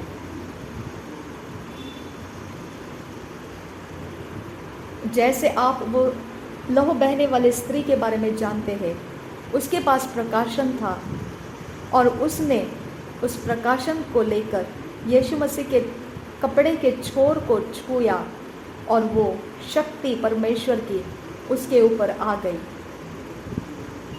जबकि इर्द गिर्द में तो कितने लोग भीड़ में खड़े थे, लेकिन इस स्त्री की बात क्या अलग थी। उसके पास प्रकाशन था और भीड़ में खड़े हुए लोग तो वैसे ही थे, बिना प्रकाशन के यीशु मसीह के साथ थे, लेकिन शक्ति वो खींच नहीं पाए। ऐसा क्यों? क्योंकि प्रकाशन परमेश्वर के शक्ति को आकर्षित करता है।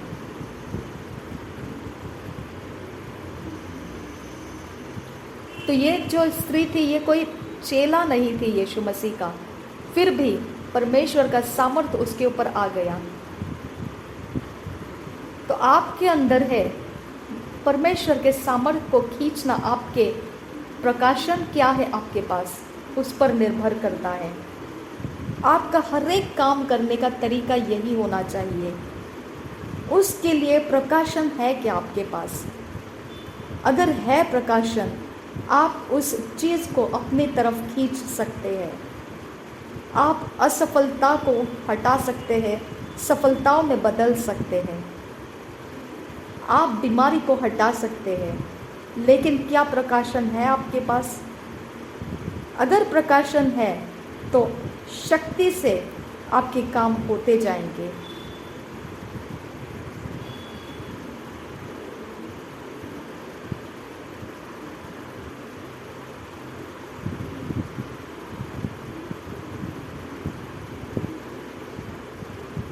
तो इस तरह से परमेश्वर के शक्ति का प्रचार जगत भर में ये भाई ने सिखाया भी, प्रचार भी किया, लोगों को तैयार भी किया और लोगों के हाथ में काम करने के कुछ असाइनमेंट्स भी दे दिए। जगह जगह में परमेश्वर के सामर्थ्य को फैलाया। इस भाई ने ऐसे प्रकार से लोगों को तैयार किया जैसे आज हम ये सुन रहे हैं।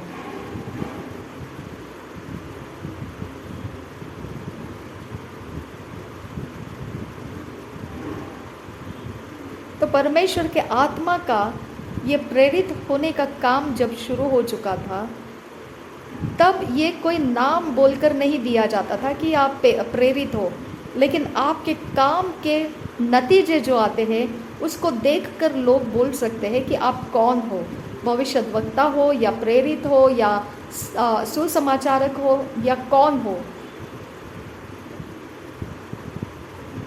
तो इन्होंने शुरुआत में प्रकाशनों को पुस्तकों में लिखना शुरू किया, क्योंकि इनको पता नहीं था इनकी बुलाहट का टाइटल क्या है। तो एक तरह से बस आपको उड़ना है और उड़ने वाला जहाज़ है, बस इतना ही आपको मालूम है, लेकिन आप निश्चित रूप से कौन सा काम के लिए बुलाए गए हो वो आप नहीं जानते हो। तो आप प्रचार करते हो, आप सुसमाचार फैलाते हो, आपके पास प्रकाशन आते हैं, आप किताबों को लिख लेते हैं और जो लोगों को पता चलता है उस नाम से लोग आपको पुकारने लगते हैं, जैसे अपोस्टल या भविष्यद्वक्ता, जो भी उनके मन को भाता है वो वैसे पुकारते हैं। लेकिन आप खुद में जानते नहीं हैं कि आप किस काम से बुलाए गए हो।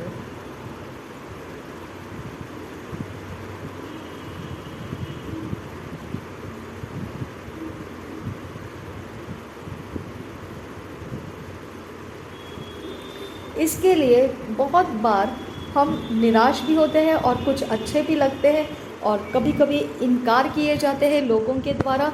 जो नामचीन लोग रहते हैं, जो पढ़े लिखे लोग रहते हैं, जिनको अपनी बुलाहट के बारे में पता होता है, वो हमारा मजाक भी उड़ा देते हैं। कुछ समय तक ये चलता रहता है,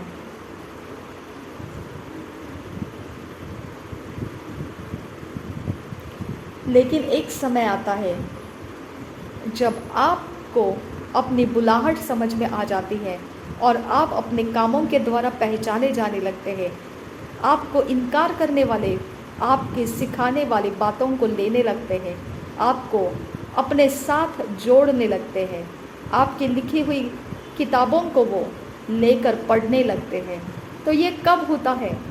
कुछ समय लगता है इसमें।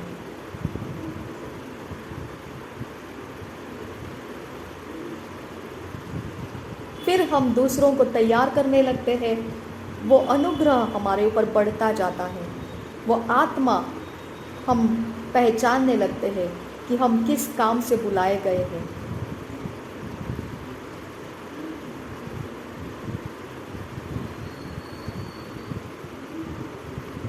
तो इस प्रकार से उलाहना किया जाना, सताव किया जाना, इन बातों का होना हमारे लिए परेशानी नहीं लगना है।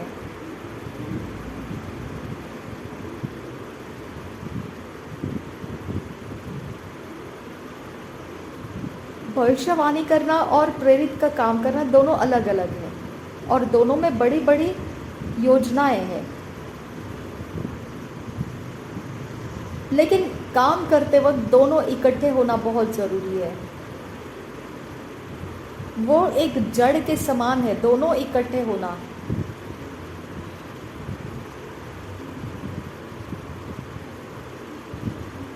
भविष्यवाणी करना और प्रेरित का काम करना, दोनों इकट्ठे होना बहुत ज़रूरी है। निर्गमन की पुस्तक में 5-6 अध्याय में हम ये बातों को सीख सकते हैं। जब शहर को बनाया जाना है या मंदिर को बनाया जाना है या शत्रु को परमेश्वर के काम में अटकाने से रोका जाना है, किसी भी प्रकार की स्थापना किए जाने हैं, या सामर्थ्य भरना है, या आगे बढ़ने का हियाव देना है, कुछ भी है, तो आप देखिए भविष्यवाणियों को भेजा गया। लोगों के पास जब भविष्यवाणियाँ जाती थी, तब पवित्र बाइबल बताता है कि उसके अनुसार फिर प्रेरित चलना शुरू करते थे।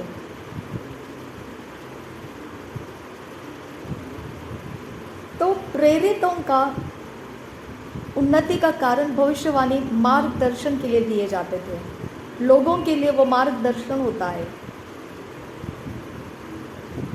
इसके लिए भविष्यवाणी करने वाले और प्रेरित का काम करने वाले इकट्ठे होने चाहिए, क्योंकि उनके ही कारण सब कुछ कार्य में डाला जाता है। एक नेटवर्क की तरह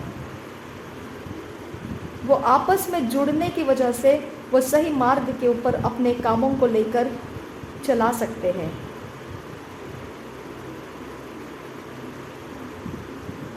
कभी तनाव, कभी किसी प्रकार का कुछ भी अटकने वाली बात आ जाती है, तो भविष्यवाणियाँ आकर उसे छुड़ा लेता है। तो इस प्रकार से ये दो भाग बहुत ही महत्वपूर्ण है मसीह सेवकाई में, और देखा जाएगा तो ये बड़ी प्रकार के युद्ध की बातें हो जाती है शत्रु के राज्य के अंदर। आप देखिए, कोई अगर सुसमाचारक है या सिखाने वाला है या किसी प्रकार से वो परमेश्वर के राज्य में किसी प्रकार से काम कर रहा है, उसके इतने युद्ध नहीं होंगे जितने भविष्यवक्ता के होते हैं और प्रेरितों के होते हैं।